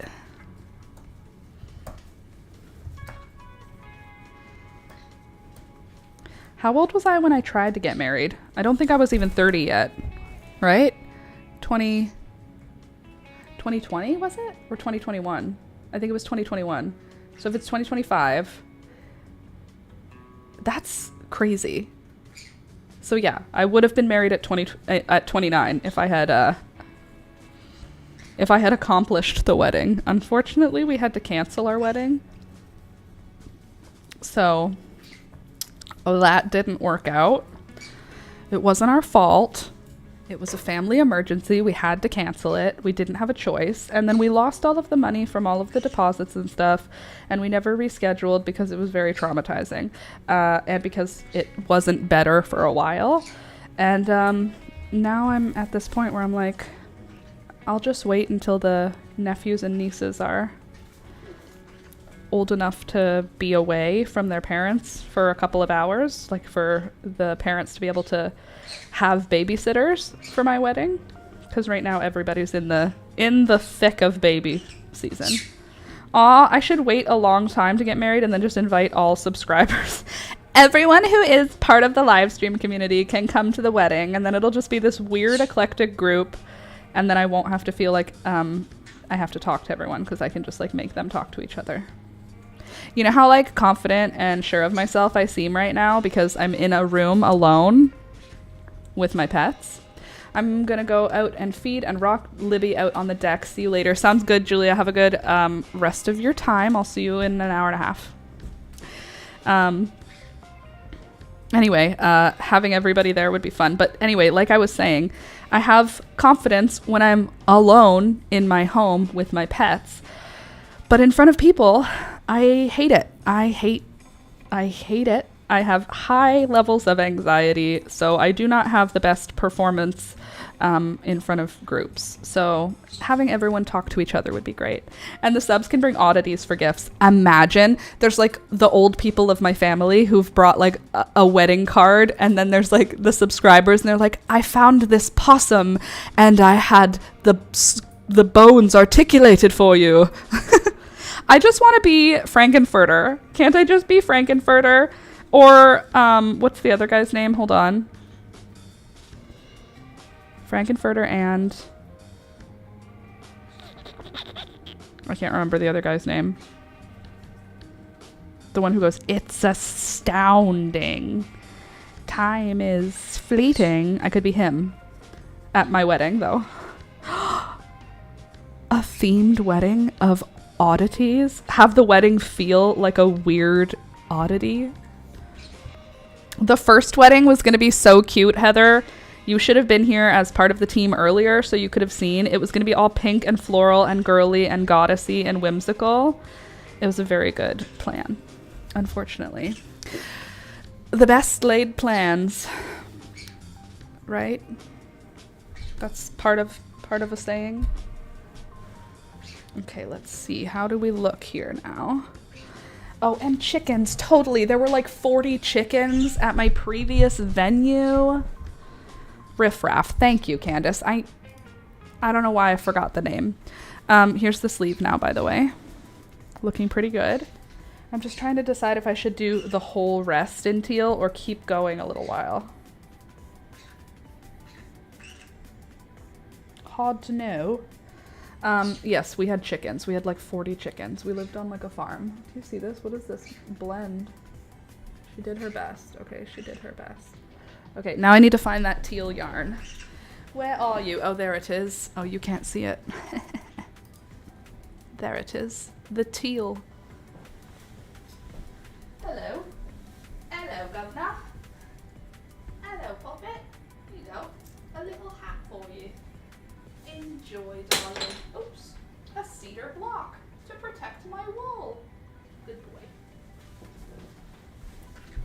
riffraff. Indeed. An oddities festival this month in my town. Oh, that's cool. An oddities festival. How interesting. Sounds fun, an oddities festival. I have a sneeze growing in my nose. I just had an experience that only the girlies will know about. You know what? I'm gonna just give it to you. I'm just gonna give it to you, TMI. I just sneezed and I'm on my period. Just be here with me for that. Thank you. Thank you for coming to my TED Talk. I apologize for that, but I needed to let you know. Okay, this needs another few inches. Right? I got it before you said it. Did you? Did you? I knew I wasn't gonna be alone. I started and I knew. Literally, Heather. It was not a great time what just happened. Okay. I think we need a little longer because it's for Alex, not for me. I do like the width of the sleeve. I'm trying to decide if I should keep the increase or if I should just let it work straight across. Thank you everyone. Thank you for your for that. We are near Niagara Falls. Yes, we are. Less than an hour away. Alex says it's like an hour and a half, but I think that he's fibbing. I don't think it's an hour and a half. Like, if you were to ask me how far away it is, I would say 40 minutes. And Alex laughs and says it's definitely more than 40 minutes. But what does he know? He's just a man. Okay, I think that's wide enough. He's fibbing. I think so. I think it's pretty clear that he's the one who's fibbing. Maybe he just wants me to not have my hopes up in case there's bad traffic. But you know, I think he's just wrong. I think he's just wrong. All right, let's get this. We have 1, 2, 1, and 1. Let me get this yellow done. I'm gonna do this last row, and then I think I'll do my last increase in yellow. I think.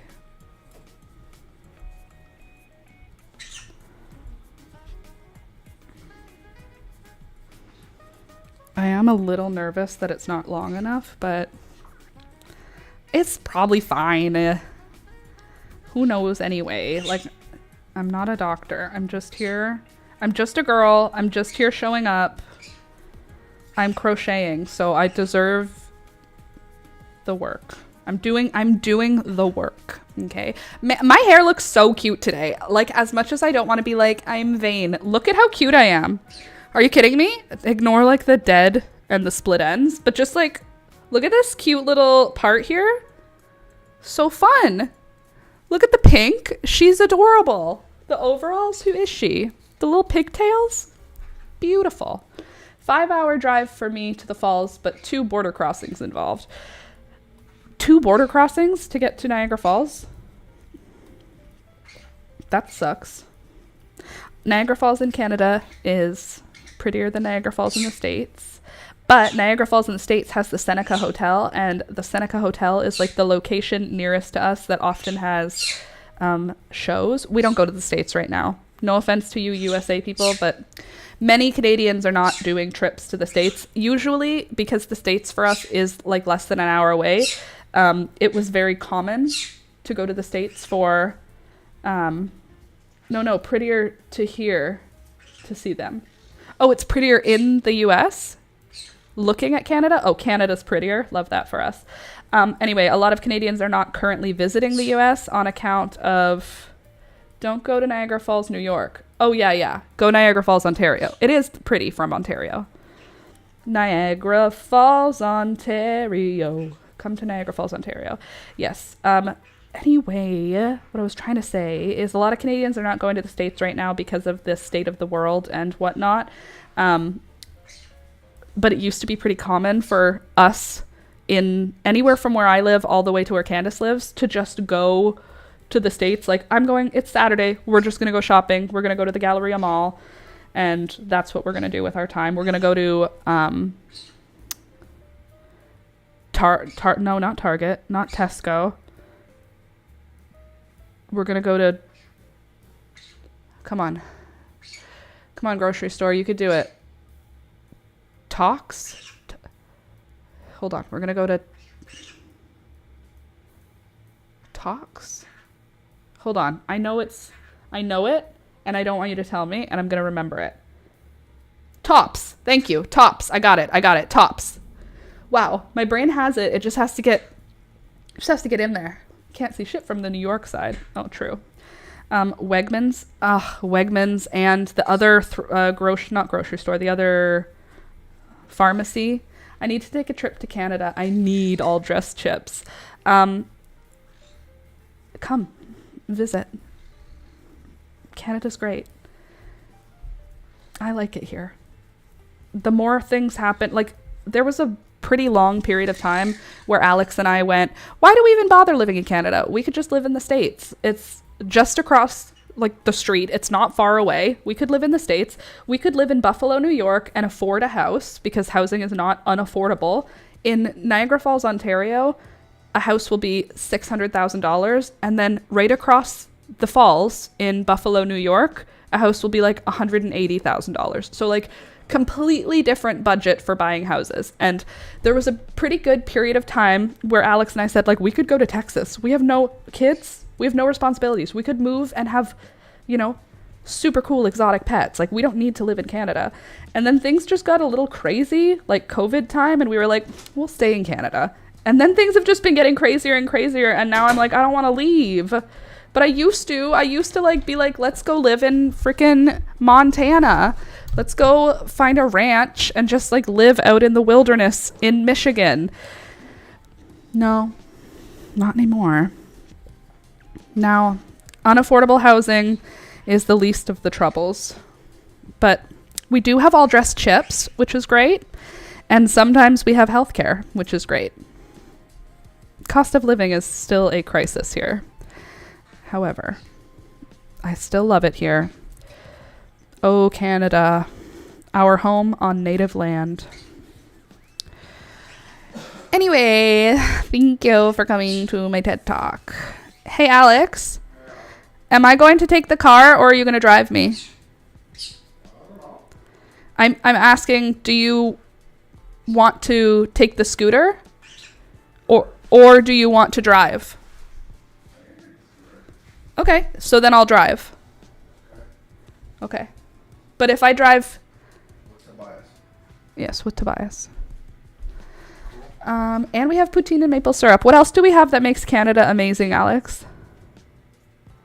All the water that we have. We've got lots of fresh water.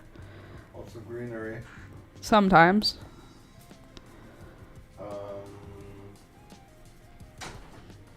Like, what's better about living in Canada than the States? Remember when we used to be like, we should just move to the States? And now we don't really say that as much anymore. I still would want to move to the States. Alex wants to live in Texas. Texas or Florida, Arizona. Alex is a Florida man on the inside. Stay away from me. Let me do my thing. Let me shoot gators and stuff. Yeah, he doesn't... Shoes. You want your long alligator. Key West or something. Oh, God. Hemingway was. Could live in Mar-a-Lago? No. Not paying that prices. No way. He likes it hot. Yes, he does. We have darn good maple syrup in Michigan. That's fair. In Puerto Rico, but another their infrastructure is like... He wants to live where it's hot and humid. Like Florida's temperature... He wants it so that when you walk outside, your skin is automatically damp. Yeah. Alex had a very, very, very bad case of eczema that took several years to clear, and it covered like 80% of his body in his eyelids. He couldn't open his mouth because it was so raw that it would bleed if he opened his mouth. I would change the sheets every day because there was blood on the sheets from the eczema on his body. Like, he was so inflamed. And then he went on this super strong medication that's like it's chemo. And he basically went on that to shut his immune system down, to shut the eczema down. And it hasn't come back in the same way. But whenever it gets cold and dry, his skin starts to get eczema-y. So he always wants it to be hot and humid, like Dominican, Florida, like hot, humid weather.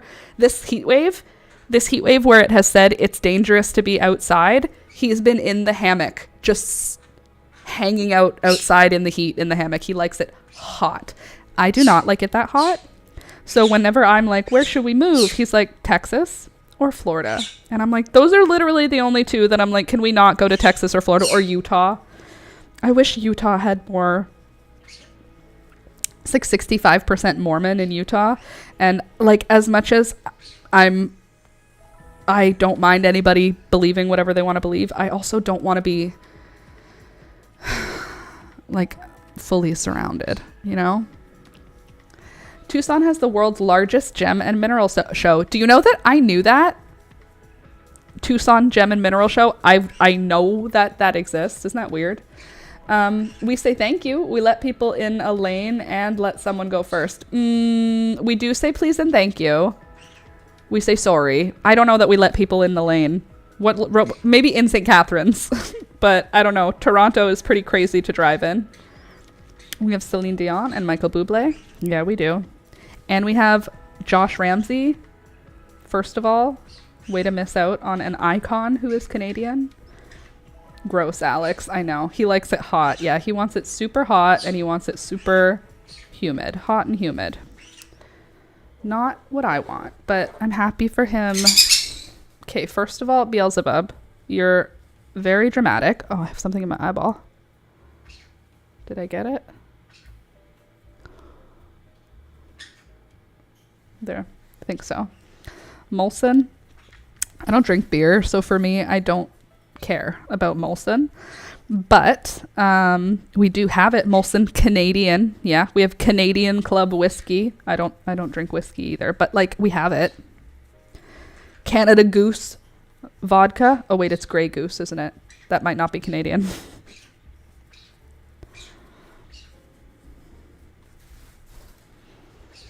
Hello, Beelzebub. You can't have these flowers. These ones aren't for you.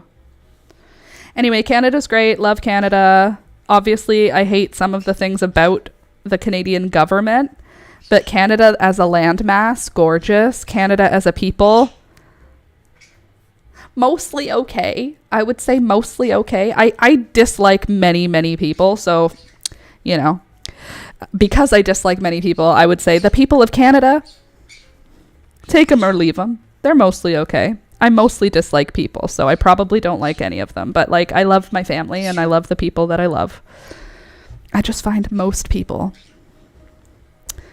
like, you know, you got me with icebergs. Come on over, Heather. Come for the icebergs. Stay for the all-dressed chips.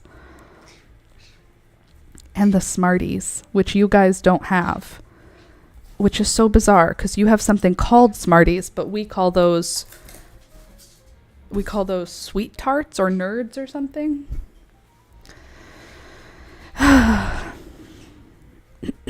Anyway, the States and Canada is the same thing. It's a made-up border. We're the same group of people that came here a long time ago. We've put up borders and now we're different people, but really we're the same people. So Canada and the States is the same to me. It's just the governments both are different and suck. Michigan, especially the up. You also have Better Pez, is pretty Canadian. Really? Michigan's pretty Canadian? Like, Canadians visit Michigan a lot? Or like the people of Michigan are fairly similar to the people of Canada? Because as soon as you cross the border into Buffalo, New York, let me tell you, it's a whole different group of people. Like, as much as I believe in my heart borders are just a made-up thing that people did to separate people and it's not good, and I don't care. Like, Canada and the States, they could be one thing or they could be 20 things. It doesn't matter. They're all the same group of people originally. However, you cross over to the border to go to Buffalo, New York, an hour away from me, and there's a new accent and a whole new, like, way of speaking. Like, yes, ma'am. No, sir. Yes, sir. Thank you, ma'am. Uh-huh. We don't say those things. And then people look at you crazy when you add a to the end of a sentence. And it's like people make it like, oh, it's so Canadian to say a. But like you guys say, huh? So like if you go like, that's pretty cool, eh? It's like saying, don't you think? That's neat, huh? Don't you think? A is just don't you think. New York is very different than Michigan. Well, I didn't realize that, but New York is very different than Ontario, which is bizarre.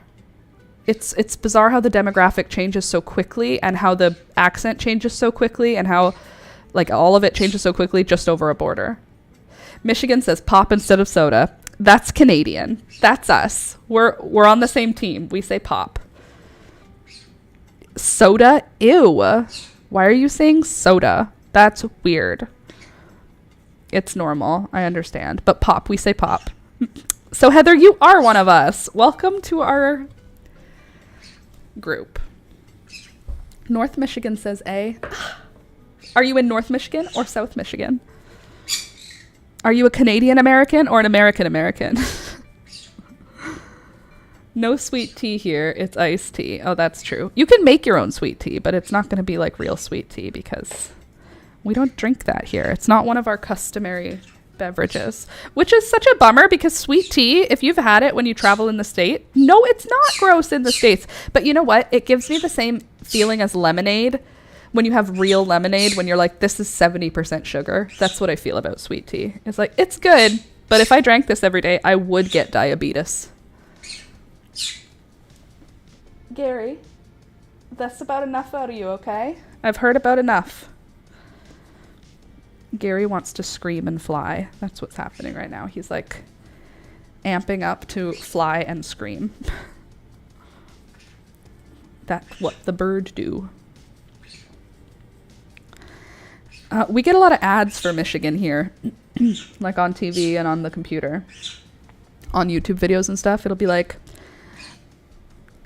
RV Michigan, visit Michigan, all the beautiful lakes. Do you like hunting and fishing? Come to Michigan. There's a lot of like ads for that. I am in the middle of the mitten of Michigan. My heart lives in our Upper Peninsula. The middle of the mitten. Michigan. Is that where people say, oh yeah, well, no, what's the accent I'm thinking of? Michigan? Is it Michigan? No, it's not Michigan. It's Minnesota. Minnesota is the one I'm thinking of. Minnesota. Is Minnesota in Michigan? Minnesota is in... Is Minnesota its own thing?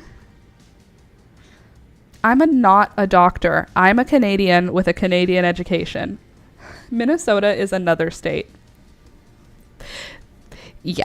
So you guys have 50. I only need to remember like 11 or 12 of them for Canada, okay? And my degrees are in sociology and anthropology, which are not map related. So I don't really need to know that Minnesota is its own state. But anyway, is Minnesota near Michigan at least? It feels like they're around each other. They're the ones that have winter real good, right? Minnesota and Michigan. They both have a good real winter. I am so sorry. I do not mean to step on your culture by not knowing your maps. They say about like you. Do they? About. Aboot. Oot and a boot. We don't say aboot. We say about. I don't know how that sounds different than about. About.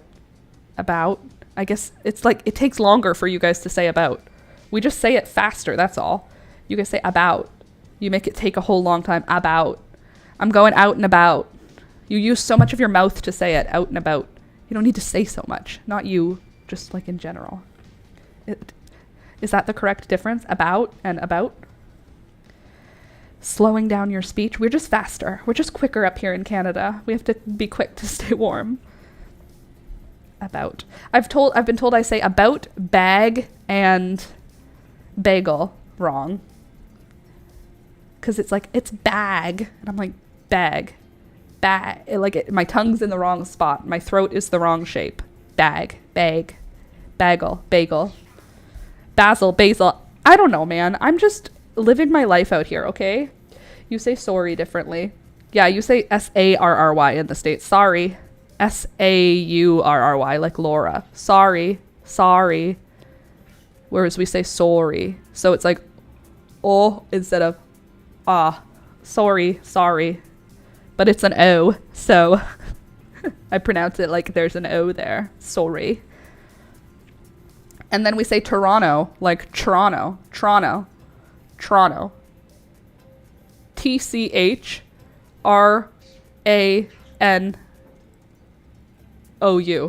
Toronto. But it's Toronto. Sorry, sonny. Am I Canadian? I've got a Canadian accent. Indubitably. Anyway, Canada and the States are the same people. We just talk a little different. I literally, like, do a Valley Girl variation, like, all the time. Because it's fun. What accent's the real one? I would say my most common accent will probably be British. And I go from being a high-class British to, like, a low-class Cockney. Julia does a real good Scottish accent. That's right, y'all. Hell yeah. All right, there we go. Okay, 1, 2, 1. All right, I have one more row left in yellow. And then we are gonna switch. Or should I switch now? Maybe I'll switch now. No, one more yellow. One more yellow, then I'll switch. It's happening. Which means friendly friendship. Actually, I'm gonna switch now because look at this. This is where there's a knot, which means it is serendipitous that I should now switch yarn colors. Whoa, thank you. Oh, to be a cat with no job. Seems like a good life, you know? What's the stress, Rohan?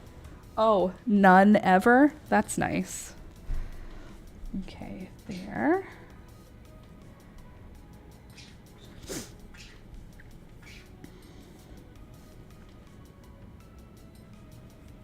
I can feel cat hair from when I picked up Peekaboo. I can feel it on my face. I have to pee, but I've decided I'm just going to wait until after the stream finishes because I'm very brave and I'm a big grown-up girl. Chain 1 and turn. We're switching into a teal color now. I'm not weaving my ends in. I'm going to weave them all in at the end, which is so dumb. Weave your ends in as you go. It takes way less time than... Well, it doesn't take way less time. It's way less irritating. But I'm not doing that because I don't want to weave in ends because it's no fun. So I'll just do it awful. I hope you don't sneeze again. I do have the correct garments to prevent exposure. However, I should say exposure more realistically. However, thank you for your thoughts and prayers. Hopefully that is not something that happens again today. It's gonna be fine.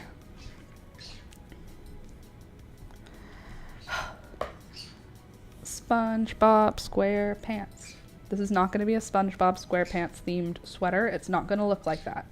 It's going to look really cool and really interesting. Explosion.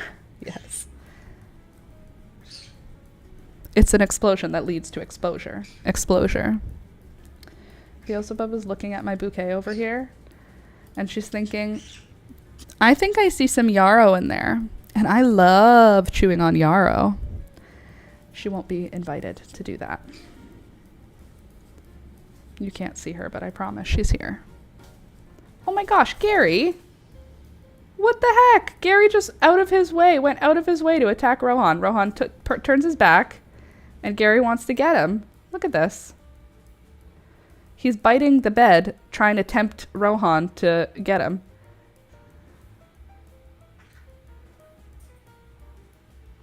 Gary, you're so mean. Look at him threatening Rohan. Poor Rohan. Gary, you leave that poor kitty alone. Look at Rohan. He's trying so hard to be nice. Oh, here we go. Oh, now we got 2 birds against 1 cat. Who's gonna win? The cat wins. Okay, get off my desk now. They're not there anymore. Go on, off my desk. Thank you. He can be on my desk to keep himself safe, but once he's safe, he doesn't need to be there anymore. Oh gosh. It's gonna look cute. It's gonna look cute. I feel like if I sneeze very hard, Elisa will come out. Not like I miss what you are experiencing. No, of course not. But also, Elisa is coming soon, right? When did you say? The 16th or 17th or something? That's like imminent. That's like in 2 weeks you're gonna have another human in your home. A whole second human? Crazy. Oh, 27th. Okay. Well, that's still close. Although I kind of wish for you that it could come sooner because a whole month, whole month left of being pregnant. I mean, my mom's on the 14th. Oh, okay. So at least wait till the 14th to go into labor. At least wait for your mom. Are your in-laws still coming? Or were you able to be like, you can come when she leaves?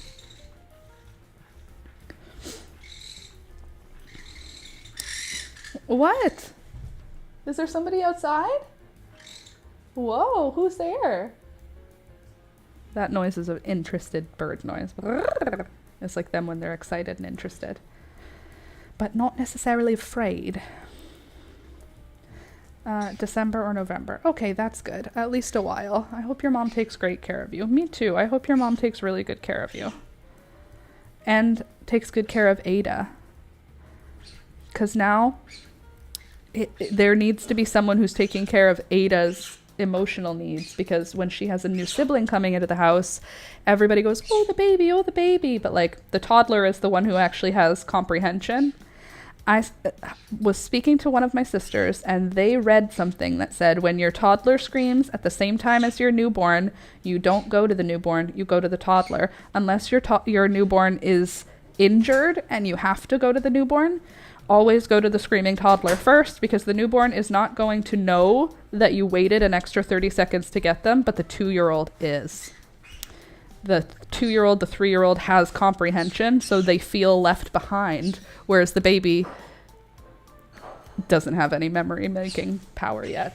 They might be scared of winter, although I believe winter in Ludhiana is more difficult. Ludhiana. They might be scared of winter. Well, good. Let them experience all there is. They're just going to wait inside until the weather's better. Can you stop? Stop your shrieking and your yelling. It's so rude and so loud. I don't like it.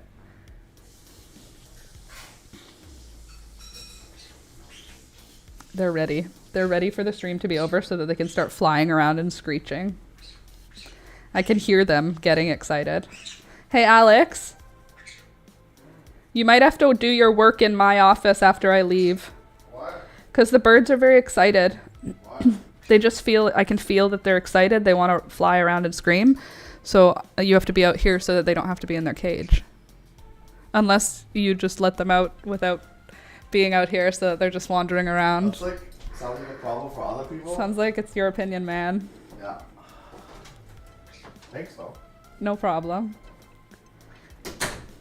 I know, yes. And we are expecting Ada to have some regression in some aspects, speaking and sleeping. I'm sure she will, because she's going to want to be the baby again. And also some regression in like her manners and her ability to regulate, because she's going to be like, Mom is suddenly not fully 100% only available to me. What does this mean? I will say, both my friends and siblings are having second children, and it's really cute to watch the older ones interact with the littler ones. Although you do have to worry about them like hitting for some reason. They just look at the little one and they go, like sometimes Alistair will go up to Elizabeth and go like, and I'm like, bro, I saw that. I see his little brain be like, hit her. And then his angel brain be like, I love her. I can see the angel and the devil on his shoulder. That's like how visible it is on a toddler. You see the thought cross their mind. Maybe I'll just hit the baby. And then you see them go like, I don't want to hit the baby. But But the parasites want me to hit the baby. She and I clash sometimes. Oh, well. Mothers and daughters. That's family. Okay, here's how the teal looks with the yellow. And it has orange too, so that's cute. Teal and yellow and orange. Hey everybody, thanks for clicking the thumbs up button. I appreciate you. Look at all those likes. Thanks guys.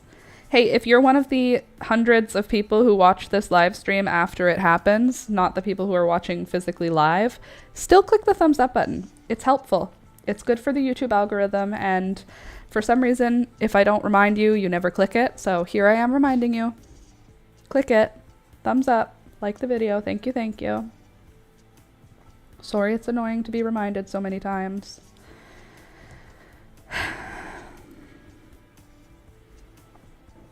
This green feels nice to work with.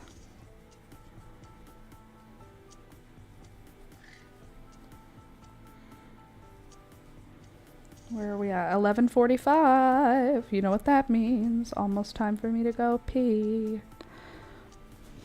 And you know what? As a reminder to stay hydrated, please go drink a glass of water, friends.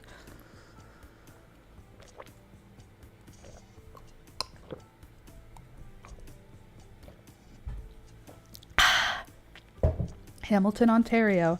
Some of the world's cleanest drinking water. Let me confirm that that's still true. Is Hamilton, Ontario still the best drinking water? While Hamilton, Ontario's tap water and meets provincial standards, it's not consistently recognized as the best tasting in Ontario. Niagara's tap water has won Ontario Water Works Association taste test for the past 2 years. Hamilton's water quality is regularly tested and monitored.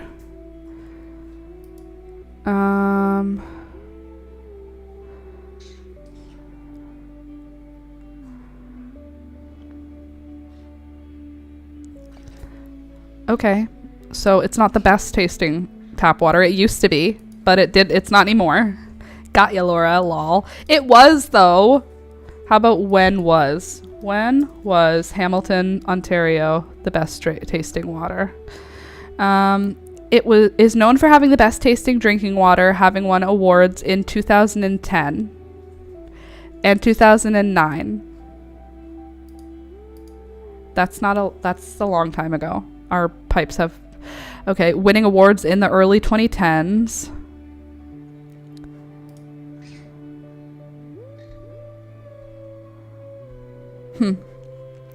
Well then. Thanks for the reminder. My daughter is 16, lots of clashing, totally.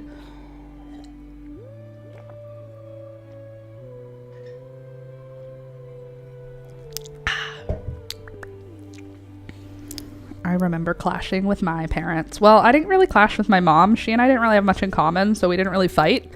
Because it's not that we didn't talk. It was just like she was my mom and I was her kid. We weren't like buddy, so we didn't really clash. Because at least I don't think so. I don't have any recollection of having like major issues with my mom. She's very like quiet as far as like conflict, and she's also was a teacher, so she just handled conflict differently. I remember clashing with my dad though. Oh, we could do a good yelling match, me and my dad. I learned it from you, Dad. I'm practicing. Yes, you are right. Yes, you're practicing for when you have 2 girls in their teenage years. Practice now. Get your steps in. Ugh, the drama. I don't know that I've seen either of my sisters have a real fight with my mom either. I don't think I've ever said I hate you to either of my parents, but I also had like crippling anxiety as a young person, and I thought I would kill them if I did that. Anybody else? I genuinely thought it would be the cause of death, would be that the evil magic that telling my parents I hate them would cause would cause them to die in some way. So it wasn't necessarily that my words were poison. It was that my words would poison the world in my head as a child. So it was like if I said I hate you, that would go into the world and it would cause them to die. Super normal brain, I know. But even so, I never had that sort of thing with my parents. With my dad, I definitely had real good yelling matches. But we're all fine now, so it's good. It's all good. Ugh, I forgot to take out the meat from the freezer for my dinner. Well done. Now I have to put it in room temperature water in the sink for half an hour before it'll be thawed. Anyway, being a parent is crazy. And for those of you who did it, you're crazy, but thank you. Mine was on the fountain. Oh, yeah. For Louisa, the fountain dishwasher. Anyway, all of you people who are parents are crazy. Thank you for doing what you do, but you're crazy. I don't know if you knew. You know. If you had kids, you already know you're crazy. That's crazy. Intentionally bringing people into the world is crazy. Having to raise a human being from scratch, absolutely crazy. Trying to not traumatize them, crazy. So much work. Again, for those of you who did it, really proud of you. You're probably like a really good person. However, in terms of like how smart it is to do, it's wild. Making babies is crazy. I love the babies in my life. I'm just saying.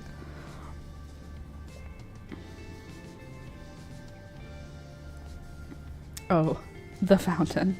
The dishwashing fountain. The fountain that washes dishes. The fountain formerly known as dishwasher.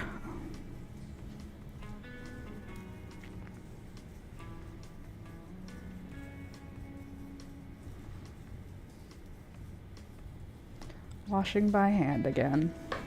Hate that.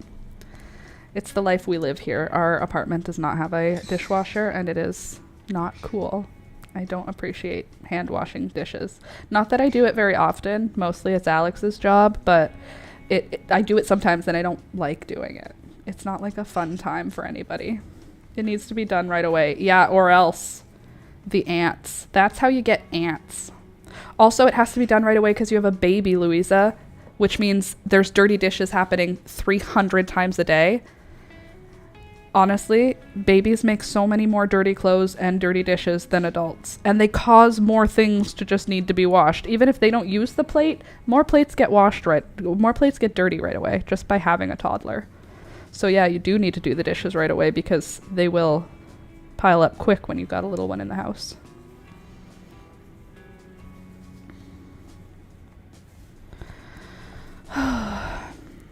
Today was fun, arranging flowers, working on crochet.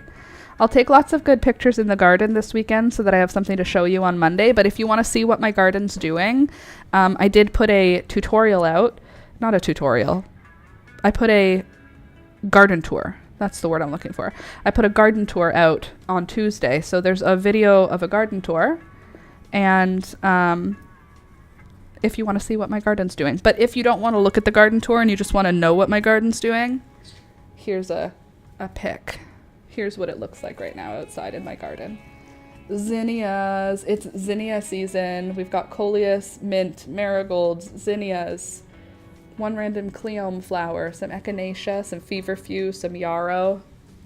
Overall, flower season is in full swing.